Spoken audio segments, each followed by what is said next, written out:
market. Hat es dann oder schlägt es gewisse Wellen, ja, dann kann aus einem And Feature of eben ganz course, schnell this mal werden, will dass have wir weitere some Maschinen oder Lizenzpartner akquirieren. push-on effects like us acquiring new licensing partners because this is what we need to do to meet the requests of our community. And then we've got the legal partners. They are involved in drawing up licensing agreements and get them ready to be signed. We've got the 3D department. Some of the colleagues were on stage this morning. They will actually build the machinery based on the reference data that has been provided by the manufacturers. Vehicle integration is quite important. We have to work out how a certain machine works, how it can be used, and some of these questions have to be addressed by working with the manufacturers. We also have to learn about the details, and we have to work out what could be left out. We have to find good compromises to make sure that in the game it can be used more easily than it might be used in real life. Then the QA, quality assurance, is involved. That checks our work, makes sure that the functionality is all well, and then compares the original machine with all parameters. Are there some buttons that do not work as they should, and colors are not right, or are the tires correct, are the prices correct, tank contents, and all that. And of course, the release process with the manufacturers together, definitely an important point. Nicht einen so hohen Vertrauensvorschuss haben, würde ich behaupten, dass wir alles ungesehen veröffentlichen dürfen. Also insofern zeigen wir natürlich alle unsere We Ergebnisse auch can't nochmal den Herstellern und just lassen das publish in dem Zuge freigeben. like we want, Dann ist das but we Marketing natürlich need to show it involviert. to the Ganz manufacturers before. klar Of course, hat marketing die is Aufgabe involved. letzten Endes neue Produkte, Marketing neue Spielinhalte natürlich auch zu bewerben und bekannt zu machen. needs to Insofern promote new werden wir unsere products, Arbeit new dafür contents, new umgehen. Müssten wir games. jetzt ein neues Our DLC, hätten wir uns die ganze Arbeit work sparen was können. Bei in vain den if Lizenzpartnern ist es marketing ähnlich. Das wouldn't promote Marketing ist it. natürlich involviert auf deren Seite, The same weil is das true for Marketing das Interesse hat, licensing, die Maschinen bekannt zu because machen. marketing has an Die interesting Lizenzabteilungen sind interest involviert, in um die making Verträge eben auch nochmal gegen zu the prüfen. product well known. Und die Legal Konstruktionsabteilungen department in der needs Regel to sind check the natürlich legal auch stark conditions, and involviert, weil sie uns in R&D der Regel and design mit departments Referenzdaten zu den einzelnen Maschinen have to versorgen, work sei es with reference data that has to be provided Konstruktionsreferenzdaten oder by, aber for BPA, example, Bildreferenzen, CAD je data nachdem. or image Kommt auch ein bisschen drauf references, an, wie groß ist der Hersteller, was gibt es da für eine and it all depends on the Ressourcenverfügbarkeit auf deren Seite. Letzten Endes manufacturer and the stellen wir ja nicht resources. zwingend Konstrukteure ein, damit die uns mit Referenzen ausstatten, sondern um Maschinen zu entwickeln. Aber in der Regel funktioniert es sehr gut und Usually it works quite die well. Abteilungen sind letzten Endes sozusagen bei den Lizenzpartnern dann noch involviert. And the license Bleibt also partners are festzuhalten, involved. wie ihr sehen könnt, es sind sehr viele As you Abteilungen can see, involviert und letzten many Endes ist jedes departments are Produkt involved, dieser and wenn wir beim 22er eventually bleiben, every product, if we talk about the 22, über 650 Maschinen doch so eine gigantische Teamleistung. 650 machines Finden ja statt are a und sich die gigantic team effort. Genau. Und dann ist es wie folgt: Nach dem Spiel ist vor dem Spiel. Then Lizenzmanagement before the game is ist ein after the game. nachhaltiger Prozess. Das heißt, eigentlich sind wir interessiert, dass wir License management is a sustainable gerne weiter process. Spiele entwickeln, die We Lizenz want to entwickeln. continue to Dafür brauchen wir neue develop Inhalte games. We oder need neue new Features contents, rausbringen. new Dafür brauchen wir neue features. Inhalte, wie beschrieben, für die Immersion. Letzten Endes natürlich For the immersion, alles lizenziert everything und needs to nach be licensed Originalvorlage. and in the original Von daher condition. täglich grüßt das Murmeltier, sage ich mal. Geht es So schlecht, we need to be geht den alert Tag die and ganze Zeit so weiter. up and ready. Und dann kommen neue Hersteller, es entstehen ja auch New manufacturers that come into play, new startups, so oft, wie man das vielleicht aus anderen Branchen kennt, aber auch da maybe kommt not es as vor. frequently as in other Und insofern industries, geht es permanent but weiter und we permanently dann nie fertig. are in the development and we're never ready. That was it from my part. I'm curious for your questions. If questions arise, please ask them now and I try to answer them. Thank you.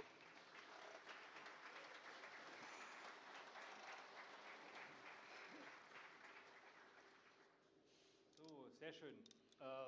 Ja, Fragerunde, Q&A, haben wir noch ein bisschen Zeit? Ja, haben wir noch ein bisschen. Ist der Marius auch unterwegs? Ansonsten laufe ich schon mal mit rum.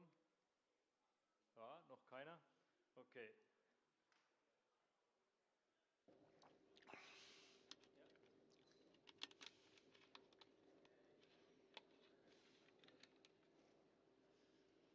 Okay, die Frage ist, wow. Wow, the question is, Müssen wir die Lizenzverträge für jedes Spiel neu do we erstellen oder have gibt to es auch create Spiele, die schon new mehrere Spiele laufen?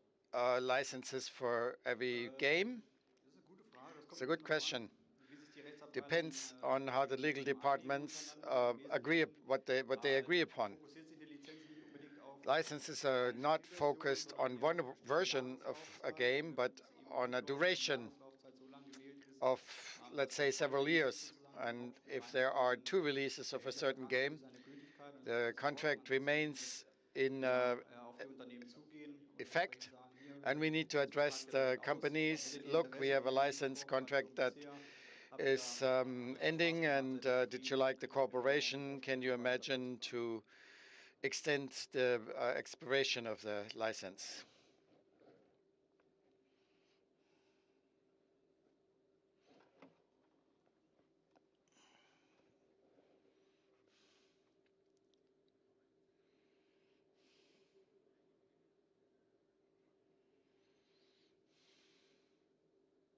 Ja, okay, ich stelle die Frage nochmal. Wie kann es sein, dass ein Lizenzgeber zustimmt, How can it be dass ein Spiel that ins Spiel kommt, aber dann, ich sage mal verallgemeinert, a nicht license alle Funktionen giver so funktionieren, wie sie funktionieren agrees, sollen? but then the functions don't function Kompromiss as auf they beiden should? Seiten. We need Nein, letztlich ist ability es to schon, dass compromise on der Lizenzgeber auch, for also ich both würde schon parties. sagen, dass erstmal im Kern alle Maschinen das machen, was sie auch in der Realität machen, wofür The sie gebaut licensee wurden. does Mähdrescher, needs to make sure that das Getreide every machine beispielsweise, can do what it's supposed to. das For unbedingte example, Produkt. the combine is threshing the Andernfalls ist es natürlich aber auch so, cereal dass wir as it hier should, immer and noch von einem Videospiel but sprechen und nicht after weder all, von we're einer talking about Ausbildungssimulation noch von einer a video game. wirklichen Berufssimulation, It's not a die zu simulation Ausbildungszwecken of a dient. Und von job daher for educational sind purposes. sich schon dessen And beide Seiten auch therefore, bewusst, dass I eben think eine both parties are hundertprozentige, well aware funktionale that a Integration der Maschinen 100% functional stattfinden kann, weil es natürlich auch integration of super machines is komplex not wird. Ne? possible Also wenn man because sich überlegt, they're super complex.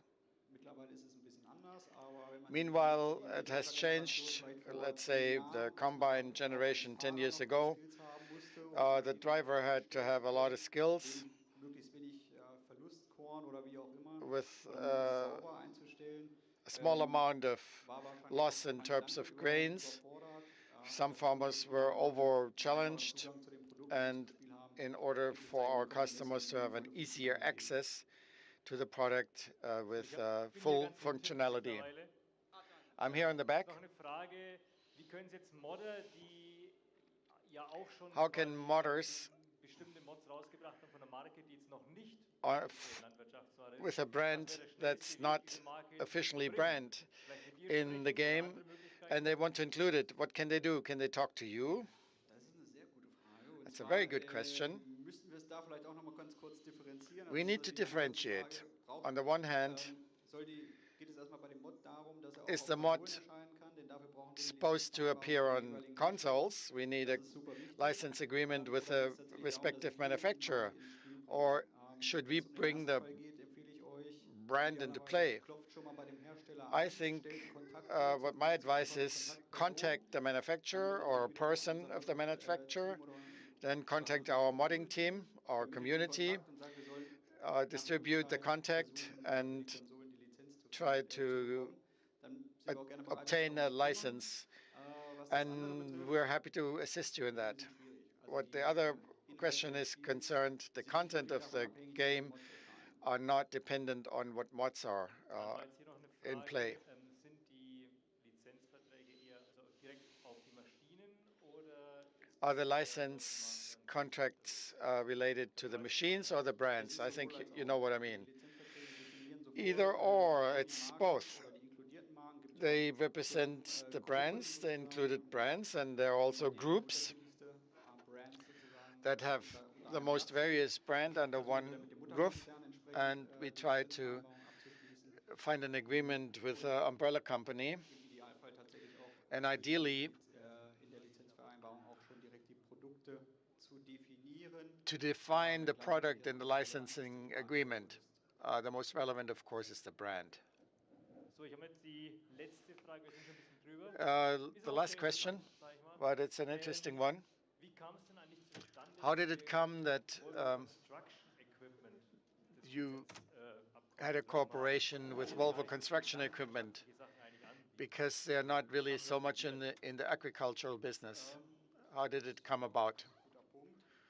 Wie vorhin schon mal eingangs beschrieben, As ursprünglich I war wir so ein bisschen mentioned die Mischung before, aus it was a mix Marktanalyse und Features. from Wir haben das marketing DLC letztendlich bei analysis uns intern and geplant und haben gesagt, okay, features. der We planned the Schwerpunkt DLC, and Forst the soll focus was on eine Rolle forestry, spielen oder Forst soll der Schwerpunkt des DLCs werden. or Wir möchten forestry natürlich should auch be the den focus of the DLC-Bereich mit DLC. altbekannten klassischen, sag ich mal, Harvester oder There's the classical harvester, Forestry Harvester forestry, von Preußen und ähnlichem oder Komatsu, wie wir sie kennen. Komatsu, the Kennen wir ones eigentlich we schon alle know. und da müssen wir ja auch gucken, so ein bisschen, was gibt es da noch? And Holz we gehört ja needed noch to mehr als check nur den Baum what abzusägen what und else das is zu available. It's a verarbeiten, zu little more than verfilzen. just chopping Aber off a natürlich auch eine tree, but gewisse also the Logistik. processing and Dann kommt noch die logistics. Marktanalyse auch And rein then und there's der ist in also the dem Bereich marketing ziemlich analysis. stark. Wir hatten ein breites Produktportfolio, weil wir natürlich auch And irgendwo, then we need to ja, check in what Anführungsstrichen company has a Automobilarbeit wollen wir broad natürlich nicht product jede Maschine eine portfolio. Lizenz brauchen, sondern We nachher don't möglichst need a license for viele every Maschinen von machine, von einem but Hersteller verkaufen können. many Aber machines Volvo from one Construction manufacturer. war And da ein guter Volvo Match und Construction was a so good kam das match. zustande, ja. And that's how it all came about. Okay, dann ja, beenden wir das jetzt hier Then erstmal. Sicherlich, wie gesagt, let's später auch nochmal sind Fragen möglich, allgemein. end at this point. There will Haben wir be jetzt einen some Applaus für general kriegen? Wir questions. kriegen Did we nochmal give den a Markus round Seidler of nochmal einen applause? Applaus. Then Markus Seidler, please give him a nice hand. Und wir geben jetzt für den Stream erstmal nochmal ganz kurz an die Community ab, dass die auch nochmal mit den Leuten im Stream reden For können. the Wir stream, sind we 2-3 Minuten gleich wieder zurück. will Dann geht's ja now auch gleich move noch on weiter to the mit committee, Pumps and Hoses. and then we will continue with pumps and hoses.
If the content created In our case, that will be, as we mentioned before, DJ Goham, Farmer Cop. I still think it's amazing that this guy flew over all the way. And Farm Sim guy. Yes. So let me check with tech how far they are. Okay. Still takes some time. That's fine. Let's stick a little bit here and talk about FarmCon. We have like 800 people out there. And that is kind of... Oh! I was about to start telling a story and then tech is like, oh, we are ready now. It's like, they're messing with me. Like, they're like 30 seconds and then next thing you hear is, oh no, it takes a while, and then 30 seconds, and I start telling a story, and then again 30 seconds. But we might be at that point now. So guys, enjoy Pumps and Hoses, enjoy Creative Mesh, and enjoy Frederick, and we will be back without cake afterwards. Da sind wir wieder. Wie ihr seht, ich habe mich auch mal kurz umgezogen. Frederick Leifeling auch hier. Sehr schickes Shirt. Sehr schick, ja. Falls ihr nicht kennt, das ist unser Axel Hose von Pumps and Hoses. This is our Axel Hose of Pumps and Hoses. Frederick, du bist Geschäftsführer, ne? Frederick, Creative Mesh, oder stell dich am besten mal you vor. are the CEO. Oder erstmal einen Applaus natürlich, ne? Let's give him an applause first. Danke, danke. Ja, ich bin Frederik Leifling und ich bin Geschäftsführer von I'm Frederick Leifling of wir haben heute für euch Creative Mesh. das Landwirtschaftsförder 22 Pumps and Hoses Pack. We have the Pumps and Hoses pack that we want to explain to you. Wunderbar. Ja, Pumps and Hoses Pack, da habt ihr ja schon letzten Donnerstag ein bisschen was gesehen in dem Pre-FarmCon. You've seen some of it last Thursday.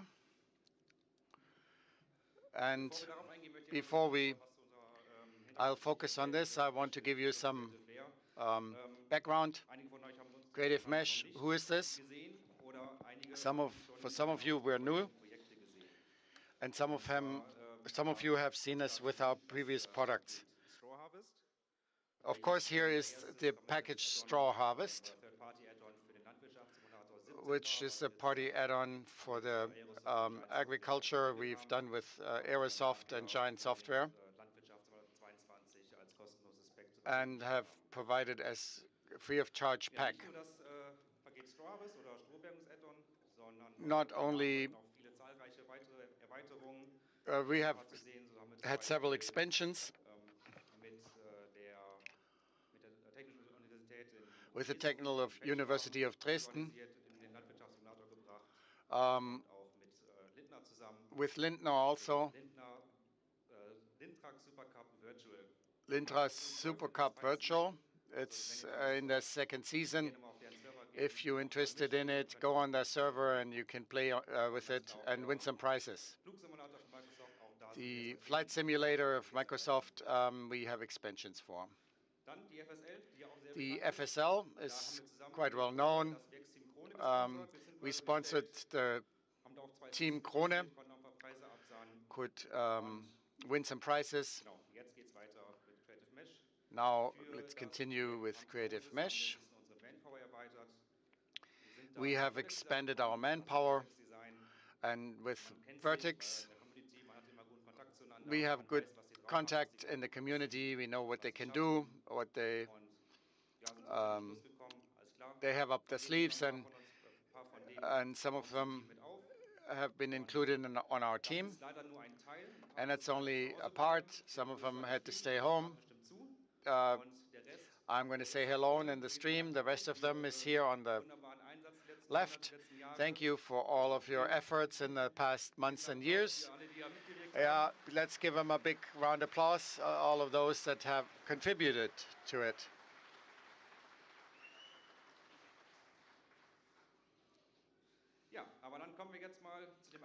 Let's move on to the actual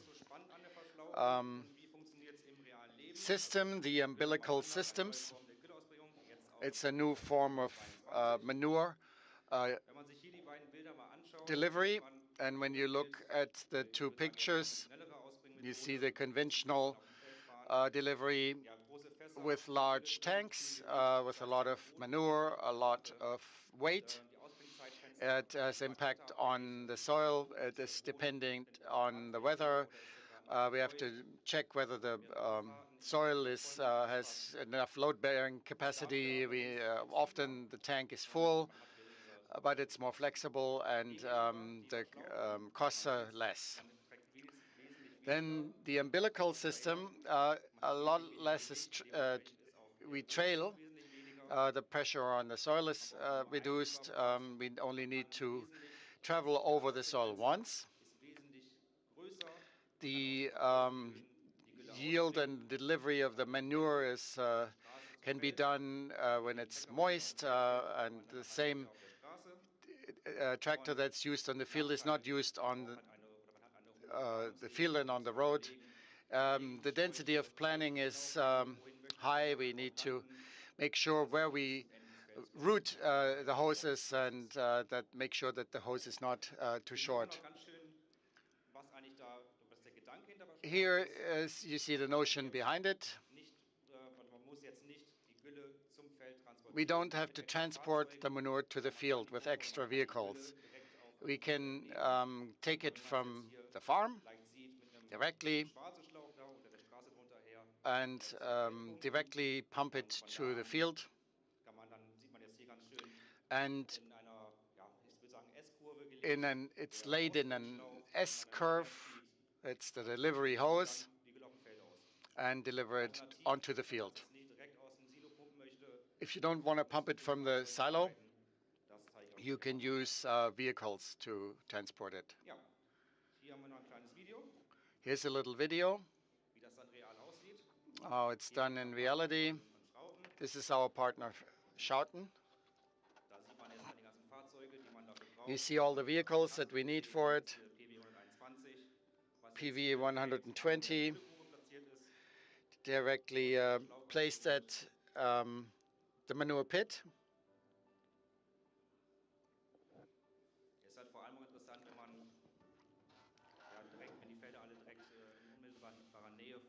If the fields are directly adjacent to the farm, you just place the hose once and then you move from right to left and then just expand or extend the hoses.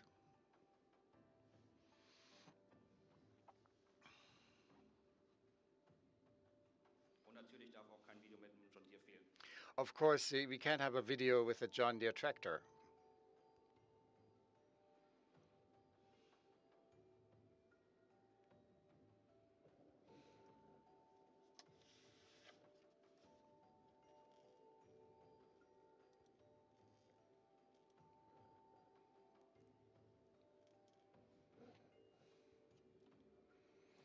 Könnt ihr nochmal so ein kleines Highlight sehen?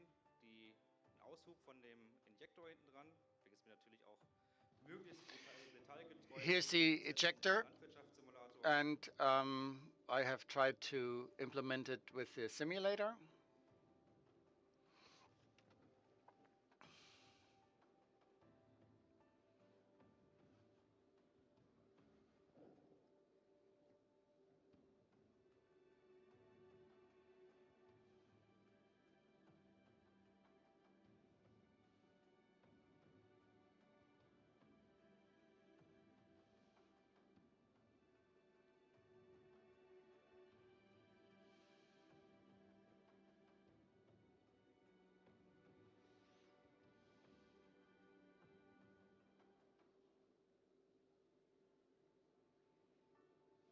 Ja, so sieht das Ganze im realen Leben aus. This is how it looks in real life. Dann wechseln wir jetzt mal von dem realen Leben in das digitale Leben. That takes us to the digital world. What vehicles and implements are included in the pack? Here are the pumps. The smallest pump is a PU 100, a 3-point unit. Die keine Zirkulation kann. Was ist Zirkulation? Das machen It's a circulation pump. An die Funktion geht. Then next to it, the PU 300. It includes a small water reservoir. Then pump wagon 122. It has multiple configurations. You can add a compressor, a platform with a quad, or where you can include the pump. you can decide whether you want to have a separated tank, one for manure and the other one for water. And next to it, the jumbo JC 450 pump container. If you need to have a little buffer alongside the field, you can use it. It has a pump integrated. And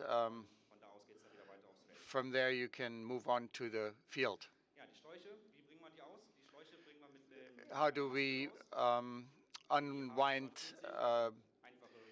the hoses with a reel, a 3-point reel, then the DH 240, which is a combined reel, which can be folded down on, and you can wind two hoses and the front tank reel with buffer tank for the delivery of the manure.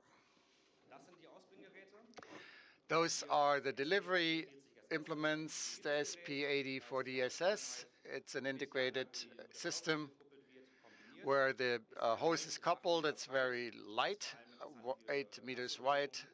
It's also very well suited for wet soils, for hilly conditions, and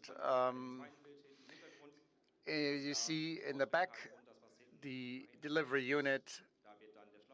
This is where the hose will be attached, and below the HS 5100 is an implement carrier for the umbilical system with a beam, lifting beam. Diverse combinations of manure injectors are possible. Let's talk about the manure injectors that can be attached. SP 1230 is a small implement, low in weight. Next to it, SP 12260 is a heavier design where the manure can be separated and placed directly into the soil. And then the BS 900 is a manure injector for easy soil preparation. Okay, some more implements. We've got a little compressor, 3-point compressor AC 115.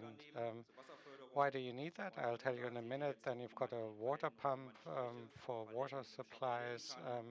And then you've got the hose reels, hoses at different lengths and in different colors. And then you've got this coupling tool.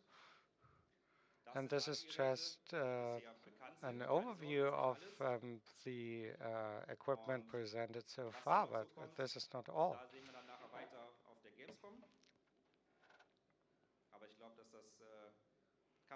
We'll see more of it, but the cover image of pumps and hoses tells its own story. And that brings us to the functions. How does it work? Well, there are two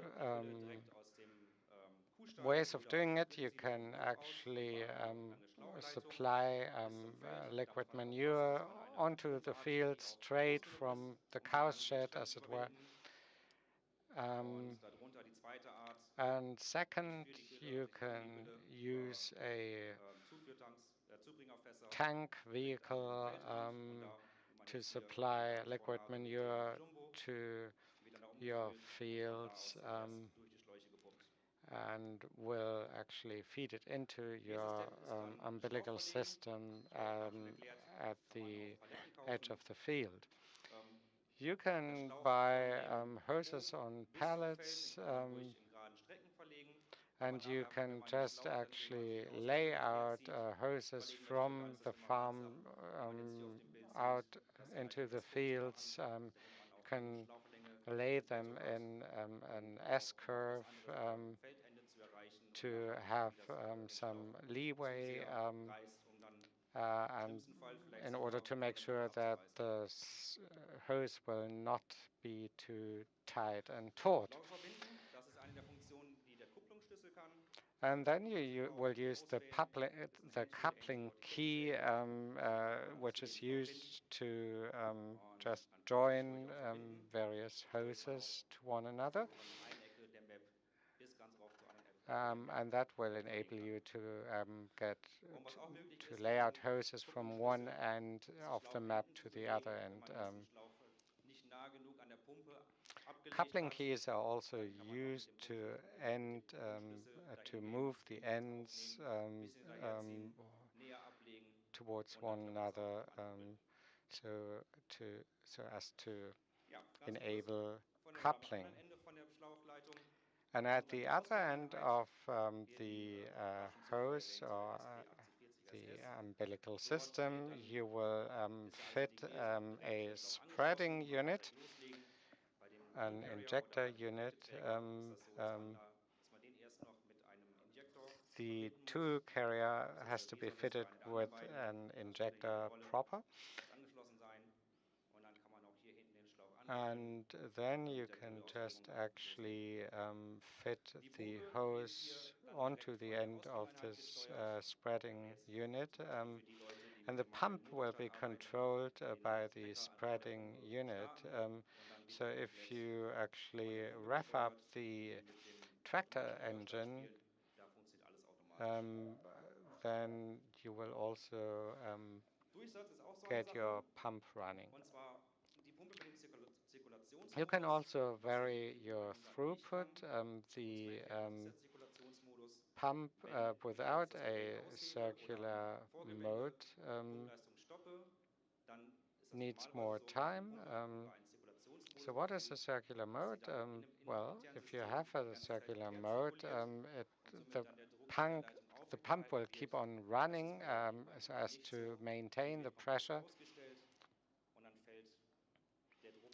If you switch off the pump, the pressure will obviously go down inside the hose.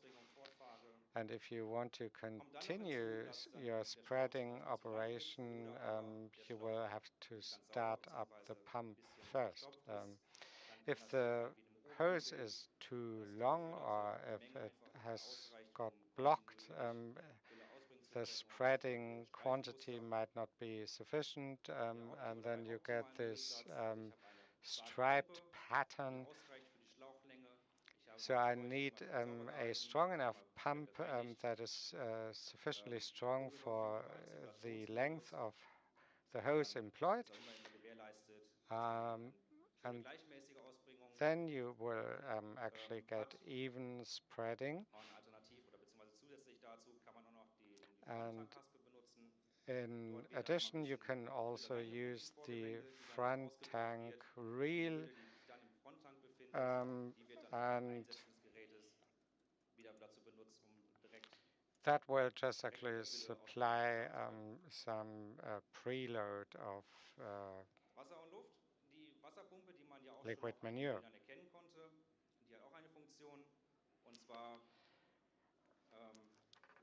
Now, the water pump also has an important function. If you actually have a water tank, you can just actually fill up the tank using the manure pump or the water pump. If you add some water, it will reduce wear and tear in the pump. And the compressor is used to clean the hoses.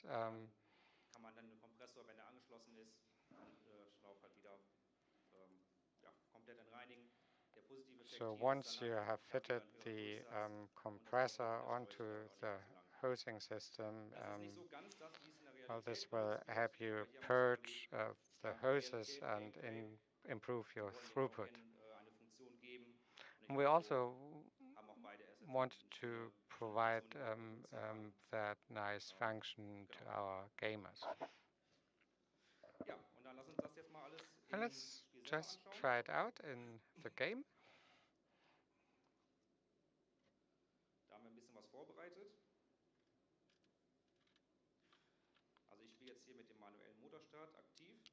I will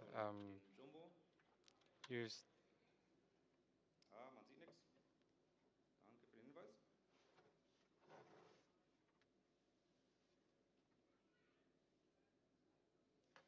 Wunderbar. All right.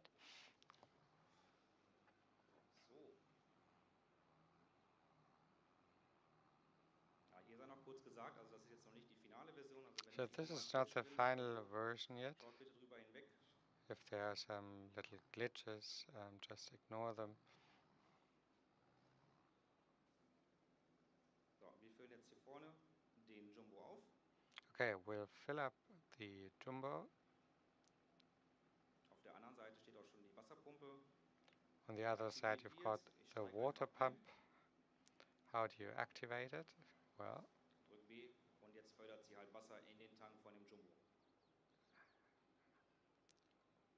you actually connect it, and now it will supply water So, into hier sieht the man, dass die jumbo beiden, tank. ja, der Tank, der ist jetzt gefüllt mit 21.000 Litern. So Der you Wassertank have füllt sich noch. filled up the tank Wir starten with hier schon mal den Traktor 21,000 und liters, springen dann mal and the nach water vorne tank hin. is also being filled up. Hier ist jetzt der Tool Carrier kombiniert mit dem Bison, Here der you've so got für the leichte tool Bodenbearbeitung, carrier combined with the zur leichten bison. Bodenbearbeitung dient. Und ja, wie bringe ich jetzt den Schlauch vorne aus? Ich muss And erstmal how do die I Richtung wechseln. Also unwind man muss immer the mit hose? der Haspel sagen, möchte ich jetzt gerade Well, you have to auswickeln oder tell möchte ich gerade the abwickeln. reel whether you want to Jetzt haben wir jetzt hier auf wind up Auswickeln or gestellt. unwind Starten your den hose. Prozess.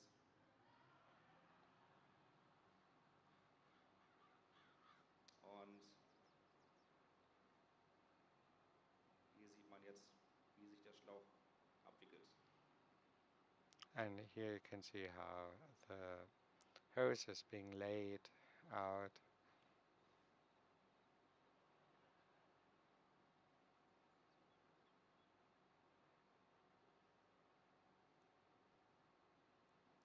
Wie gerade schon erwähnt, ist es immer ratsam, einmal so eine große And Schlaufe as zu I machen, mentioned earlier, damit it's man einfach always good Schlauchreserven to hat. have a little leeway to make sure that the Unten sieht man noch die hose will not get Füllstandsanzeige. too tight.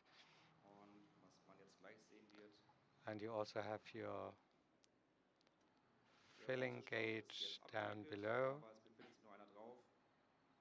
Also man kann auch verschiedene Längen oder verschiedene Schläuche auf So you einer Haspel can also wickeln, have solange different sie halt noch eine Kapazität haben. hoses on the same reel if there's still some capacity. Ja, dann klappen wir jetzt mal den Tool Carrier aus. I will actually unfold the tool carrier. Und den Bison.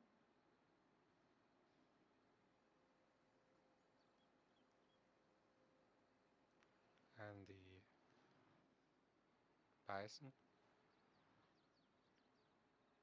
Wähle jetzt zum Ankoppeln von dem And now to Schlauch connect wieder den Tool Carrier aus. the hose, we'll select the Fahren dran tool carrier. und können jetzt hier mit Shift Q den Schlauch And ankoppeln. with Shift Q, we So, can starten connect kann ich ihn the jetzt noch hose. nicht, denn wir müssen ja jetzt hier I vorne cannot start die it beiden yet Schläuche noch verbinden. because the two hoses will have to be connected down here. Ah, wo war das Schlauchende?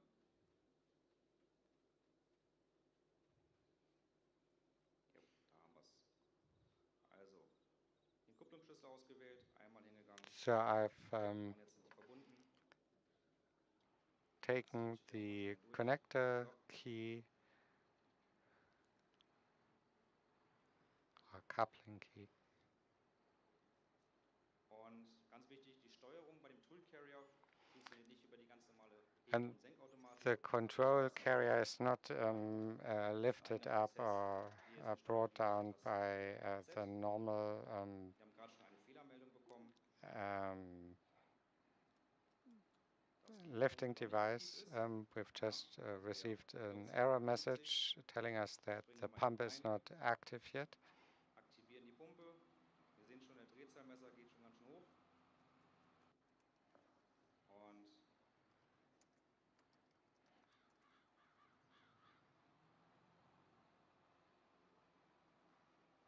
ja, können jetzt damit beginnen,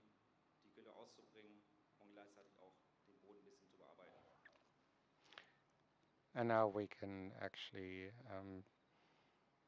till the soil and spread some liquid manure at the same time, and you can see that it's very easy to drag the hose behind you.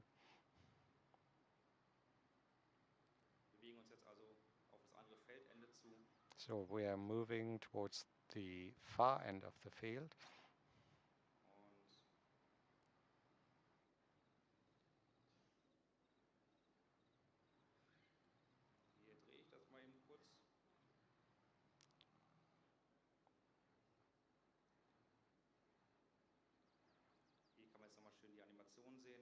I can see the animation very nicely.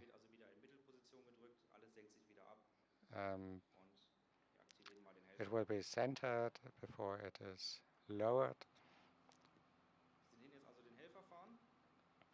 Here we've got the auxiliary vehicle.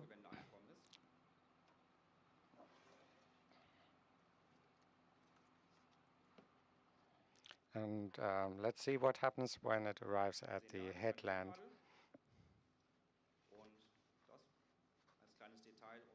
And you've got a little gauge here, and you also have the engine speed gauge.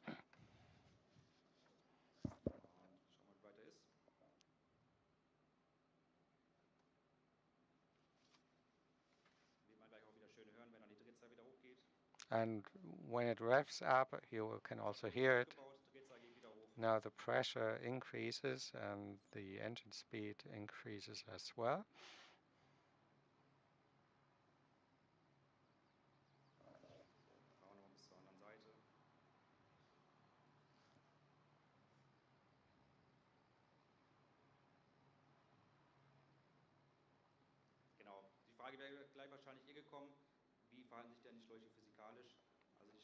You would have asked that question anyway. What is the physical behavior of those hoses?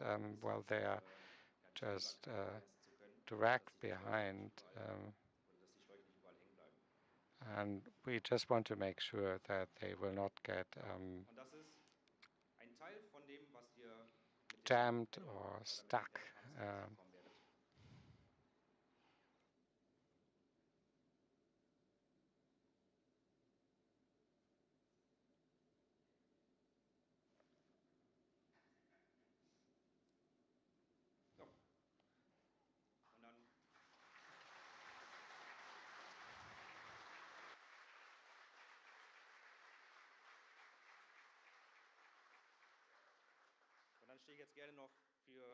So I'm happy to take your questions, and I would ask Sein to join me on stage.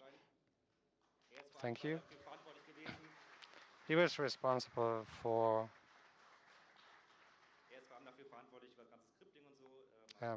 the scripting, and he was involved in designing the hoses, and he is deeply involved. If you've got some very special questions, he will be the right person to talk to, and he can also answer questions in English. And we will also be here at FarmCon the whole day, so you can talk to us anytime you like. Okay, let's take some questions. Der Marius holt sich auch noch schnell ein Mikrofon. Ich mache mal hier schon mal vorne. Ist es eine Meldung oder machst du an der Kappe drum? Nur an der Kappe rumgezupft, okay. Dann gehen wir hierher. Was wird denn das Pack kosten? How much does the pack cost? It's $17.99 if you want to pre-order the pack.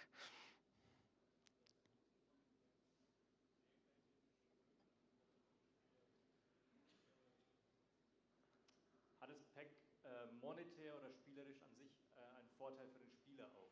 Does it offer any advantages to the player? Well, you actually get some new features for liquid manure spreading. You also have some new mechanical Wird es features. Schlauchbrücken geben? Will there be some hose bridges? Yeah, we discussed that question internally. Well, we have not included any in this pack. Ihr habt auch gesagt, dass die Schläuche abreißen können. Wie You verhält sich das also denn? Wie told schauen us die that früher aus? the hoses can rip off. What will happen if? No, it just actually it gets ripped off. You won't lose any liquid manure. You just have to reconnect it. It's just a bit annoying. Ist das Pack mit Manual Attach, mit dem Mod kompatibel? Is it compatible with manually attached? No. Ja, Stein hat, genau, das ist Menu Assistant ist ja eine Erweiterung von Stein geschrieben. Sign actually has just written another script, and 22 is not available yet. So we've just actually connected hoses between the pump and the injector, but this is not included. Ist das Pack mit dem Precision Farming, mit den Gülle-Sensoren da kompatibel? Can the precision farming pack be made compatible? Yes, they are fully compatible.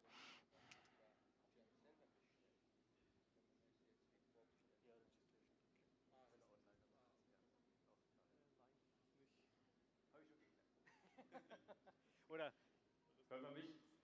Auch generell in den Ländern, in denen es halt nicht physisch erhältlich ist, das Spiel. Also ihr könnt es natürlich digital trotzdem dann dort. So if you're not able to actually grab the pack in your shop, you can still get a digital version. We had that question. So the compatibility with precision farming. So yes. Will be compatible. Fully compatible. Wie sind das eigentlich von der PS-Zahl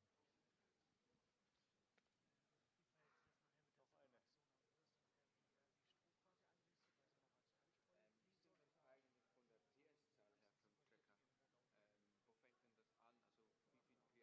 viel PS braucht der Tracker mindestens? Okay, Marius, ich habe hier noch eine. Wie viel PS braucht denn der Traktor? How much horsepower does the tractor require? Dafür, oder was Minimum. empfiehlt ihr? What do you recommend? Ja, also je nachdem was für eine Pumpe, die kleine Depending on the pump, PU 100 PU 100 der kleine Traktor can be operated with a small tractor. 150 Horsepower. Ja, also ungefähr 150 PS. Around about 150 horsepower. PU 300. PU 300. Ja, 200, 220, 220, 250 horsepower. Dafür im Gegenzug braucht man halt In reverse, bei der Ausflugeinheit selber. for the delivery unit, you need significantly less power. Hier war noch eine Frage, wie das mit der Separation im How Detail about the aussehen soll separation in vom Gameplay detail her. Also wie in the das gaming? dann im Spiel wirklich benutzt wird. How is it used in the game? Wie war das der Anfang der Frage? Die Separation. The separation. Ja, also was so ein bisschen ein paar von den Geräten, die Thema Separation enthalten sein werden, konntet ihr schon auf den Screenshots sehen, A few Text lesen. you could see on the screenshots and in the text and how they function in detail. We will talk about at the Gamescom. Hier kam jetzt noch die Frage auf, ihr habt in der Demo die am Feldrand In the Pumpe mit Wasser gefüllt. demo, Wo kam denn das Wasser you filled the pump with water. Where did the water come from? Groundwater.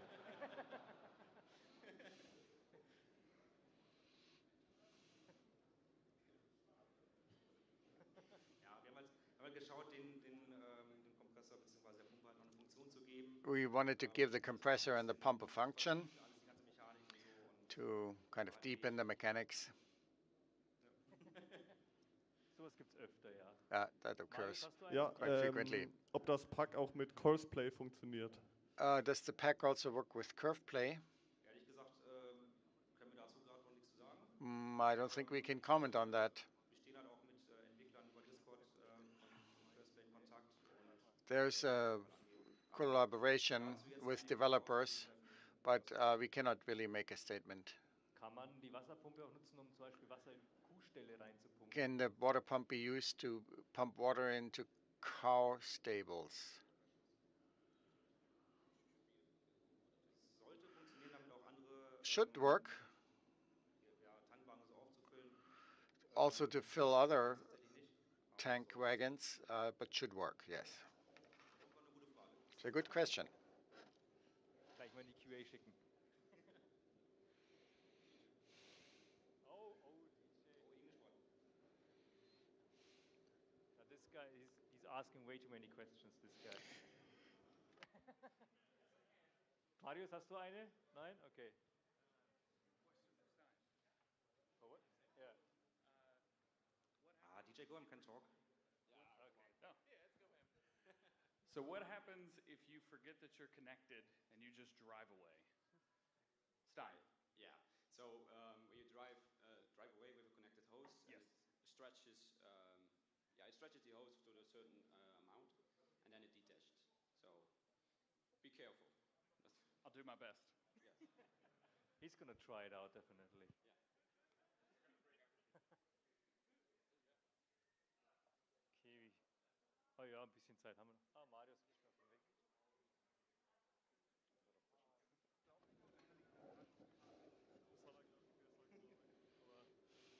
Also die Frage war, ob es eine maximale Schlauchlänge gibt. Is there a Aber ich glaube, ihr habt ja maximum gerade schon hose length? beantwortet. I think you answered it.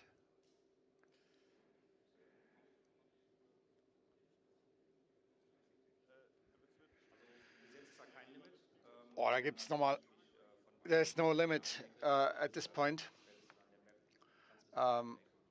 Can really be used from one corner of the map and or of the field to the other one. There's no Also limitation to einmal the hätte ich noch. hose length. Kann man beliebig viele Schläuche aneinander ketten? Can und kann damit be pumpen, oder a gibt's da auch random ein Limit? amount of hoses be connected to each other? Also es wird halt länger dauern, den Druck aufzubauen. Yeah, Aber the pressure so kein Limit. to build will take longer, but there's no limit. No, it won't function as well. Ja, man wird am Anfang immer, der Druck würde immer länger brauchen, sich aufzubauen. Das heißt, The irgendwann pressure to be built would take longer, warten müssen, and you would have to wait too long until you can really pump the manure. Okay. Marius, machen wir noch zwei Fragen. Let's do two more questions. We have to kind of move and change the stage. Kann man nur Gülle und Wasser pumpen oder auch andere Dinge potenziell? Can only Also be Flüssigdünger manure oder and water. anderes. Can you only pump manure and water? Other fertilizers, no. But digestate can be pumped with it. So fermentation residue. Marius, da ist noch einer, genau. Machen wir die als letztes. Let's do this last question here over on the left.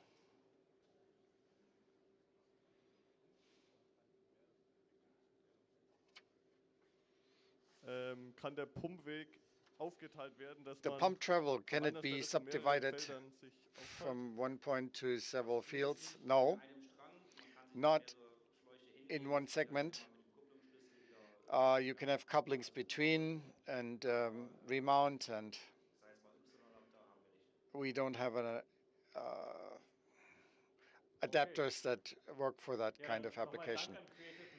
Thanks again to Creative Mesh. Give them a nice round of applause. Ich freue mich auch auf unser erstes Jahr Self-Published I'm Erweiterung. looking forward to this extension and the self-published, and we'll see you again in 15 minutes, and we go to the creator panel.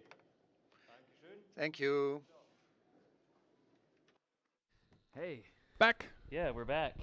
Making sure I was on there. We had a silent film earlier while I was eating. So it seems that when we did the introduction of pumps and hoses, what happened is because of basically we are behind the stage, right? Right. So the tech is going from the stage to this room, and someone unplugged the microphone, like the cable between here and the stage. So everything looked fine at the stage, everything looked fine at the microphone. It still didn't work, and the reason was that the stage was unplugged. Also, the cable to the stage was unplugged. I like that that happened right before Pumps and Hoses because they were just showing off like the hoses connecting together in the game. So we needed someone to take care of the same sort of thing here. Yeah, we're gonna have. I mean, the content creator panel is supposed to be in a few minutes, but we got a couple joining us again. Yeah, we can Lars. just start. Yeah. Here's the thing, right? The content creator panel is the one thing we are not streaming from the stage, because on stage we're gonna have Ansgar and Play, the biggest German and actually the biggest farming simulator YouTuber in the world. Right. And then Randy Sachsen Let's Player, who is a very famous German content creator. He has Corn Hub. Right. So they're big, but if you're an English viewer out there, you might not even know these two guys, right? Because all they do is in German. You might, however, know these three guys because they're super famous in the English side of things, and I'll let them introduce themselves. I'm gonna give that over to this weird guy with the cap on the wrong way around, and then we start from there. This guy that was asking a question because I think he wants to already break Pumps and Hoses. He was Look, out there. of course I do. Look, what's my job, right? So I'm DJ Go Him. You probably know me. I don't know, but everyone knows you. hope so. But if you don't, I know you know these guys. How you doing, guys? FarmSim Guy here. This is honestly the best day I've had in a very long time. It's so much fun. And I am Farmer Crop, if you don't know me. So, but I know DJ kind of downplayed himself, but you definitely know who he is. What else you got to say? You look like you're just... I don't know. I'm just used to holding the microphone. We have another special guest, I think off camera, going to join us in a second too. Some promises that need fulfilled from a farming simulator league bet by Cast by Copter that if we got 10 more teams in between like the last two tournaments, that he would come to FarmCon and wear the Rosie outfit. So I think we need to just bring him on camera. Yeah, real bring him on camera. and show this. He doesn't have the whole outfit on, so we're still gonna have to hold him to this bet for the future.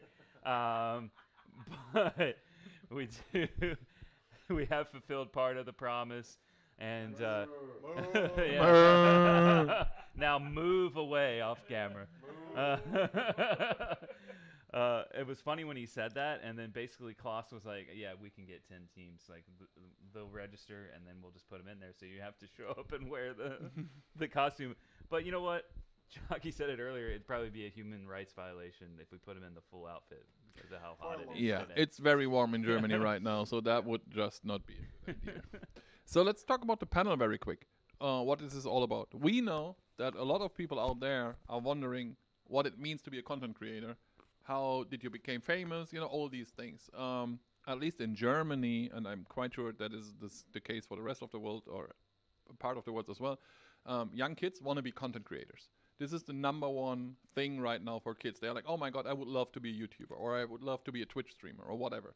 And we thought, because we do have a lot of young fans, it would be a absolute cool thing to just talk about this. How did you get into the position where you are?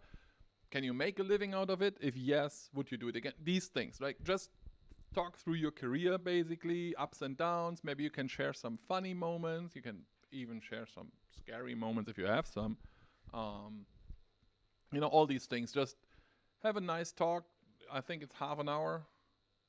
Yeah, it's half an hour. Extra time, maybe. Yeah, with a little bit of extra time, but we do have more content creators here than they have on stage, so we need that extra time. I'm gonna leave that to you because we only have that one microphone, and that will stay in that half over there. Okay. So if we have questions, we let you know, and then you can just, you know, basically tell the guys out there because they will hear us, but the guys out there might not. Cool. Could you repeat the questions? This is I would just say, like, start by what we want to do here, like Lars was just saying, is show that content creation, first of all, is not easy. It takes a lot of hard work.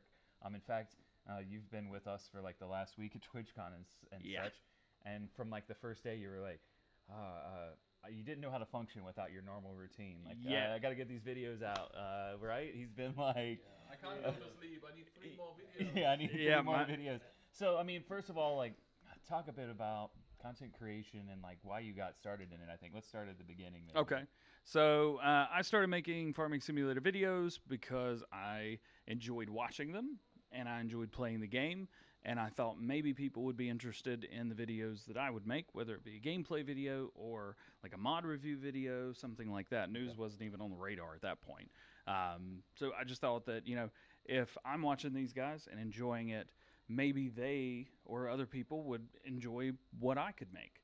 The first videos are usually never going to be very good, but you do get not only better with overtime, but this is such a new profession in the world. This profession is, 10, 15 years old or something like that. And even with Farming Simulator, it's constantly changing. So, saying like, oh, that wasn't a good video or something like that, it's really hard to judge if a video is good or not. Just do your best, just have fun. Anybody can do this, really. Do you still remember your first video? Yeah, I do. It was the first screenshots for Farming Simulator 19. You released those with the ideal on there and pictures from Estancia Lapacho, how the lighting and the sun was different, things like that. And I was really excited. I was like, today's the day I'm going to start being a YouTuber. Yeah, it's funny because you kind of refer to me as a YouTuber and like people know me and things like that, and it's still freaks me out a little bit because I'm just a guy that started doing some. Do you know? So my story is I started in lockdown, nothing going on during COVID. We couldn't go anywhere, you couldn't do anything. So I was just like, I need something to keep me occupied in the evenings and weekends and stuff. So I just started pulling the odd video together.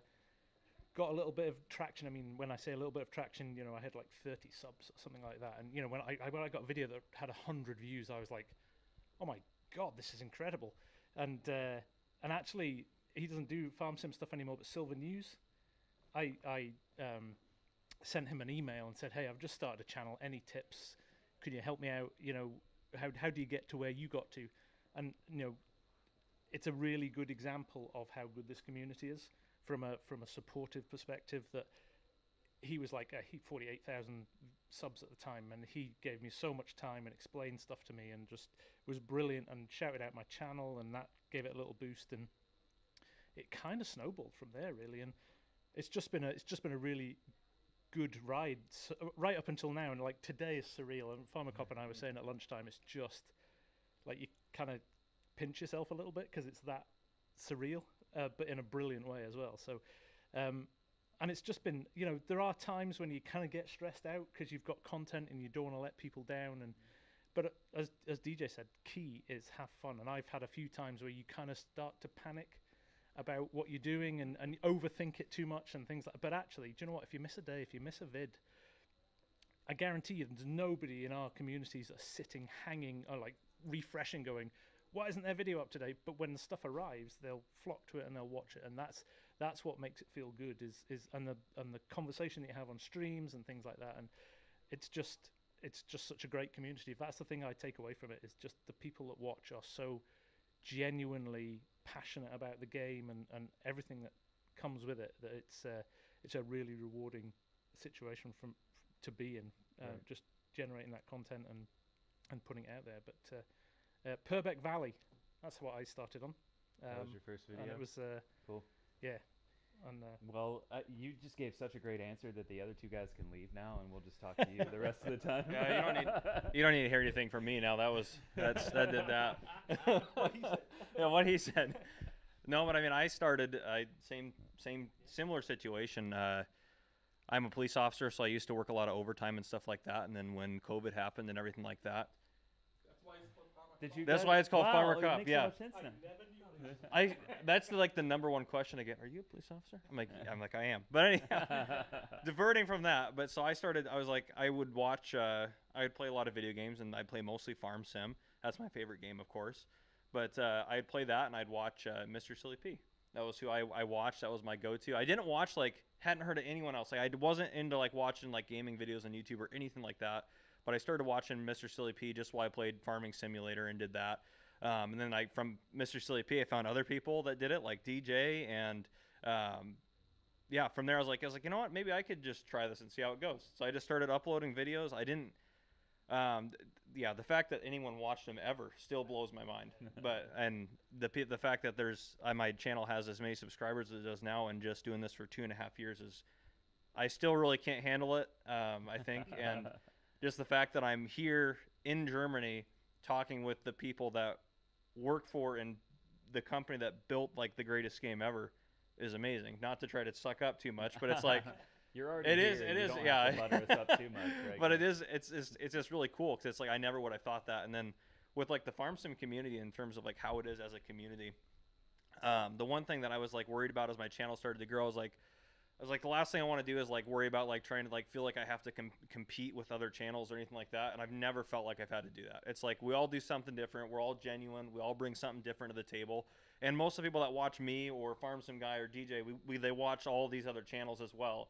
It's like everyone kind of works together to do that. And if you have a question, it's like I'll message DJ about a microphone I want to buy, and he'll tell me not to buy that one because it's a dumb idea, and tell me the right one to buy and He'll stuff like definitely do that. that. Yeah. That was 3 weeks ago. Yeah.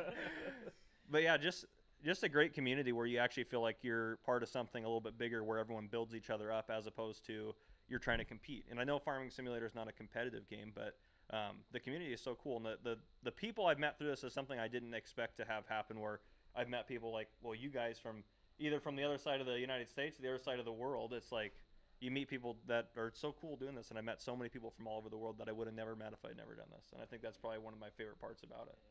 Yeah, it's been really cool to see you guys interacting with each other as well, because even though you're meeting in person for the first time, it seems like you're all really good friends. And Lars kind of mentioned as well, like DJ's was at TwitchCon with us last week, of course. So like we've been hanging out for a week. He came to the office, and he's been like, I can't believe I'm with you guys right now. I'm so excited. Yeah. And Lars is like, I don't think you realize how excited we are to have you here too, because we feel the same way in reverse.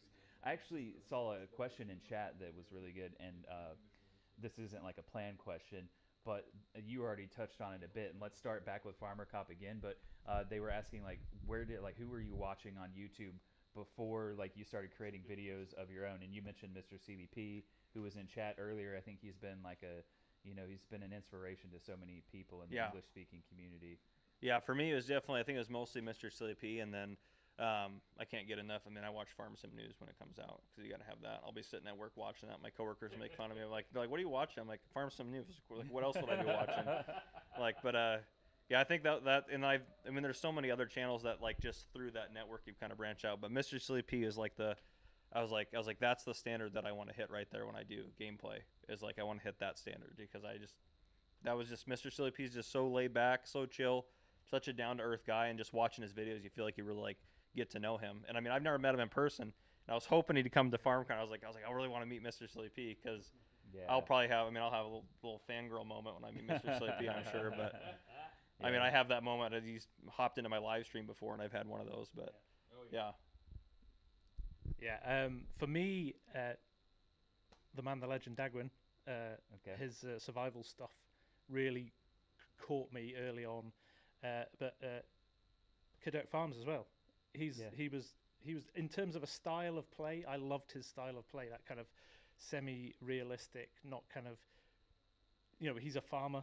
He knows farming, and I grew up on a farm. My dad was a farmer for 50 years, so I had this background knowledge of farming from growing up on the farm, and I just loved the way he played. So he was a big influence to start with as well.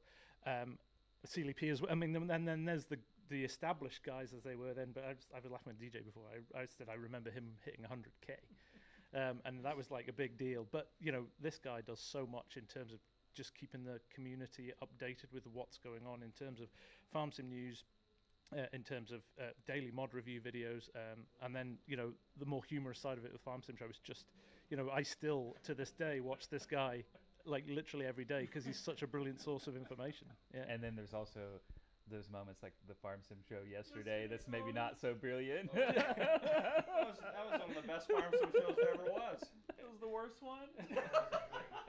Shout out to Clutch for putting up with me. Yeah. Shout out to Clutch. But it was interesting actually. So again, last night over dinner we were talking, and I was in Berlin a couple of weeks ago for Coldplay, at the Olympic Stadium in Berlin, and Argsy Gaming, who's my kind of partner in crime in Farm Sim, great guy over in New Zealand. He said, I sent a picture. I put a picture on my Discord of the 50,000 people in the stadium just before the concert started. And he said, now imagine every single one of those as a subscriber of yours. And it was like one of those holy moments when you kind of context it. And then DJ said he stood in the middle of his college football ground when he hit 33,000 subs. I did not sneak in. And stand in the middle in the dark. And he did that as well. Look round and went, every single seat in here is a subscriber of mine. And that's a blow your mind moment. It really is, isn't it? Yeah, Mr. Silly P, everybody. Yeah, he's the man. Watch the chat right now. Is he? What up, dude? Yeah, he is. He's the man. Virtual Farmer, Squad, and Daggerwin, of course. Some of Daggerwin's early on stuff. I remember his Unrealistic series, and I was just thinking to myself, how is this not base game? What mod is he using to do unrealistic stuff? And so that kind of got me into that a little bit. And there's some modders that have kind of helped push me along the way. Be like, oh, you like unrealistic? Here, take this, do this. And I'm like, this is awesome. But you know, all those guys, the guys that kind of established themselves, were pioneers in farming simulator content creation. They were the first of the kind. They took nothing and made just something out of it, and they're still the biggest of the best creators, regardless of any type of sub count or view count. Those are the guys that we hold the most and highest respect for. And to be even included in any of that doesn't even feel right. We're just dudes, man. And for you guys, it's funny because I watch you guys as well. Love multiplayer stuff. You introduced me to Argsy, who now I wake up watching his streams every Wednesday morning. Also Ketter. Love when you guys play. You've played together, right? Yeah. Okay. Just making sure it wasn't just me. And then I haven't really done like how-to stuff in a long time. Farmer Cop, on the other hand, has done all of the how-to stuff. And believe it or not, there's some things that I still don't know how to do or forget how to do in the game. We believe that. But I guess it's not a shocker. But still, I felt like I got called out right then. But if there's something that I don't know how to do, I go to Farmer Cop's channel and just search for it. And it's going to be there. And it's really cool because, just the three of us in here can make a full circle of, oh, yeah, watch Tim for this and that and this.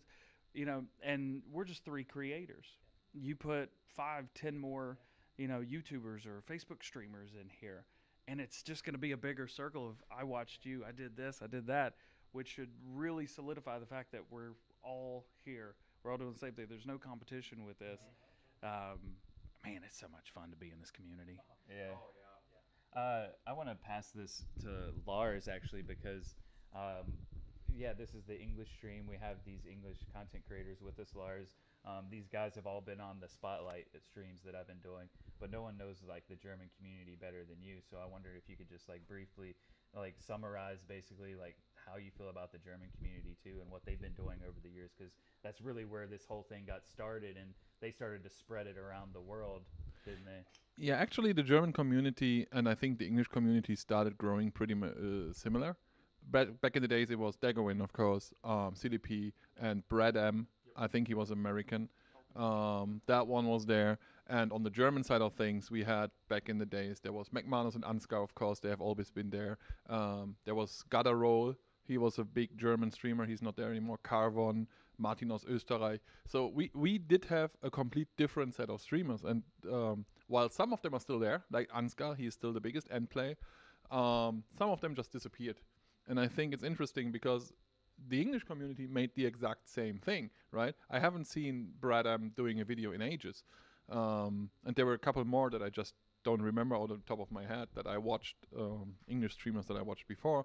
And when this all started, I remember DJ Goem being the new guy, basically, coming into the community going, oh, I would love to do some videos. And he was tiny, right? And now he's the second biggest in the world, which is incredible. And it's the same for you guys. Like 3 years ago, you weren't there, right? And now you're just big content creators. It's the same in Germany, actually. We saw a lot of growth from people that haven't been there like 3 years ago. just out there, and you might have heard the crowd cheer a couple of minutes ago. We have a couple of content creators that before the pandemic started, they weren't even playing. Or maybe they played, but they weren't streaming it. And now they are just big content creators. They are out there, they have fans, they give autographs, they have hours and hours of content on YouTube or Twitch or wherever. And I think it's just amazing.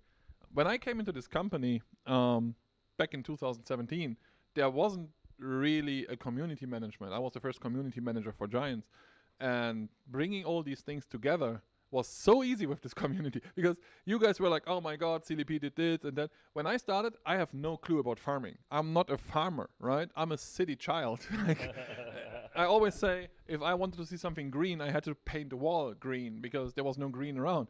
So I had no clue. I knew there were blue tractors, and I've seen green tractors, and I think I've seen red tractors. That was my knowledge base when I came into this community.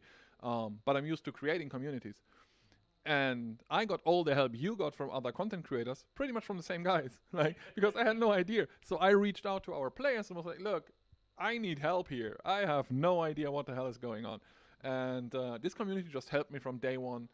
Well, apart from a few guys that were like, "Oh, why is someone who has no clue about farming in this community?" But everyone was just super supportive, and this is, I think, what we see with content creators today. They just try to do something together, and this is actually what FarmSim is about. It's not a competitive game. I worked on Battlefield before. I've seen competitive, but but now you see that people just try to play together. And if someone needs help, they will provide help. And there's not this, oh my God, if I help him, he might grow bigger than me and earn more money than me or whatever. Because I mean, numbers are money. We don't have to, hide this. You make out living out of this. You're a cop. I'm not sure about you, to be honest. Yeah, Are you? I'm not full time. I still work as I'm working marketing. So. In marketing, yeah. So you're the only one, okay. But there are a couple of guys out there making a living out of it. But still, I've never seen someone going, "Oh, I'm not helping you because I might lose something." It just doesn't happen. Just on Tuesday, I think it was, because I don't have I do have a YouTube channel, but there's not a single video on it because I never created videos. And I went to go and was like, "Look, you are here, I know, but you need to teach me how to do this because I have no clue." So he took the time while sitting in the office, in the Giants office, and just gave me a lesson in how to create a video. And I think this is just amazing. This community is awesome, and its content creators, I think, project this into the world, and this is really, really cool. And that's why I'm so happy. I couldn't believe you guys come over. I mean, we invited him, so I knew he was there. But when he was like, "Oh, Farmer Cup is coming," I was like, "Isn't he American or something?"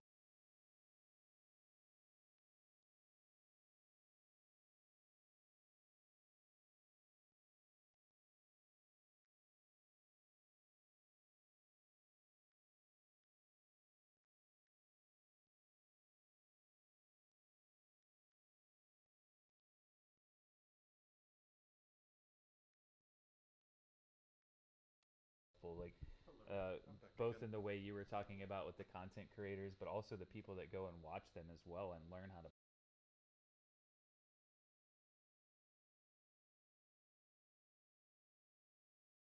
play the game. Like they're helping the community with their videos. They're helping each other learn how to do different things with their own videos as well. And like Farming Simulator is a game that you really do need some help along the way once you get to a certain point. Thanks. Like I was watching the pumps and hoses presentation before, and I was like, I'm glad I'm watching this video now, but I'm gonna need to watch so many more videos because I want to use this, but it looks like it's gonna be complicated. So maybe a Farmer Cop how-to is gonna be the go-to in the future. We're gonna need some. Yeah, I'll be sitting there trying to figure it all out. I'm sure. You mentioned Lars, like something about like how like it can be kind of hard to be a content creator just now when you were talking, and like how um, and you've been around a lot of communities. I used to be like a partner on Mixer streaming, and like if you're not careful, like you can get involved in a community that is like very competitive and kind of negative towards each other. And sometimes people like say, "Oh, this is such a great community," and like everyone's so nice and it's not competitive, but it's not really true. But like it is. Like I like being around these guys is like proof of it this week. Like the majority of these guys are just so happy to see each other. Let's start with you, DJ, and talk about the harder moments of your journey, and like what have been the struggles, and how have you overcome them as well? So one of the struggles that has happened to me is when I started doing YouTube, I was also a DJ. Okay. And so time was not on my side. Okay. Which, I can't really say much because you've got guys right here that are not full time either, and no YouTubers full time when they start. You shouldn't be, because that's a terrible idea. But the hard thing is trying to find the amount of time that's appropriate to put in, because you can't get time back. If you spend it doing something, you can't get that time back. And would you have felt bad about spending it making videos versus spending the time with your family, or spending the time sleeping, which is the thing that the majority of people give up, is sleeping. So sleep is nice. Sleep is nice. And sleep is extremely important. So I think one thing that people don't realize is, getting rid of sleep. You spend the 8 hours a day or the 7 hours a day with your family. You spend 8 hours a day at work, and then you spend about 8 hours a day sleeping. Where out of those 16 to 24 hours in the day that you've got to kind of piddle with, what are you going to pull from to do something else? Content creation takes a long time. My normal day starts at 5 a.m., work starts at 6, and it might be done at 2, it might be done at 12, it might be done at 8 or 9 o'clock at night, depending on what's going on. And that's time, I live by myself, which makes things easy. But, I could be spending that time with my grandparents or my parents or with friends, going out for dinner or something like that. So you have to give up a lot. Obviously, when you have a normal job, it's easy to say, yeah, I'm going to work. You don't feel like you're giving up time. But when you're sitting in front of a computer recording for hours on end or writing scripts or something like that, it takes time. And sometimes people, especially working from home, it can kind of feel like that's your personal time that you're giving up. So you really have to put yourself in a good mental state. This is not easy.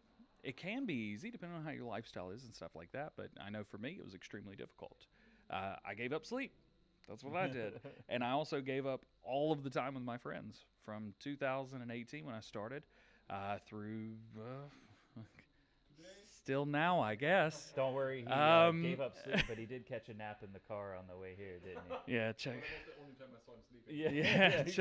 Yeah, check Giant's Twitter for that one. I wasn't sure he can sleep. Yeah. His vacation in Germany. Yeah.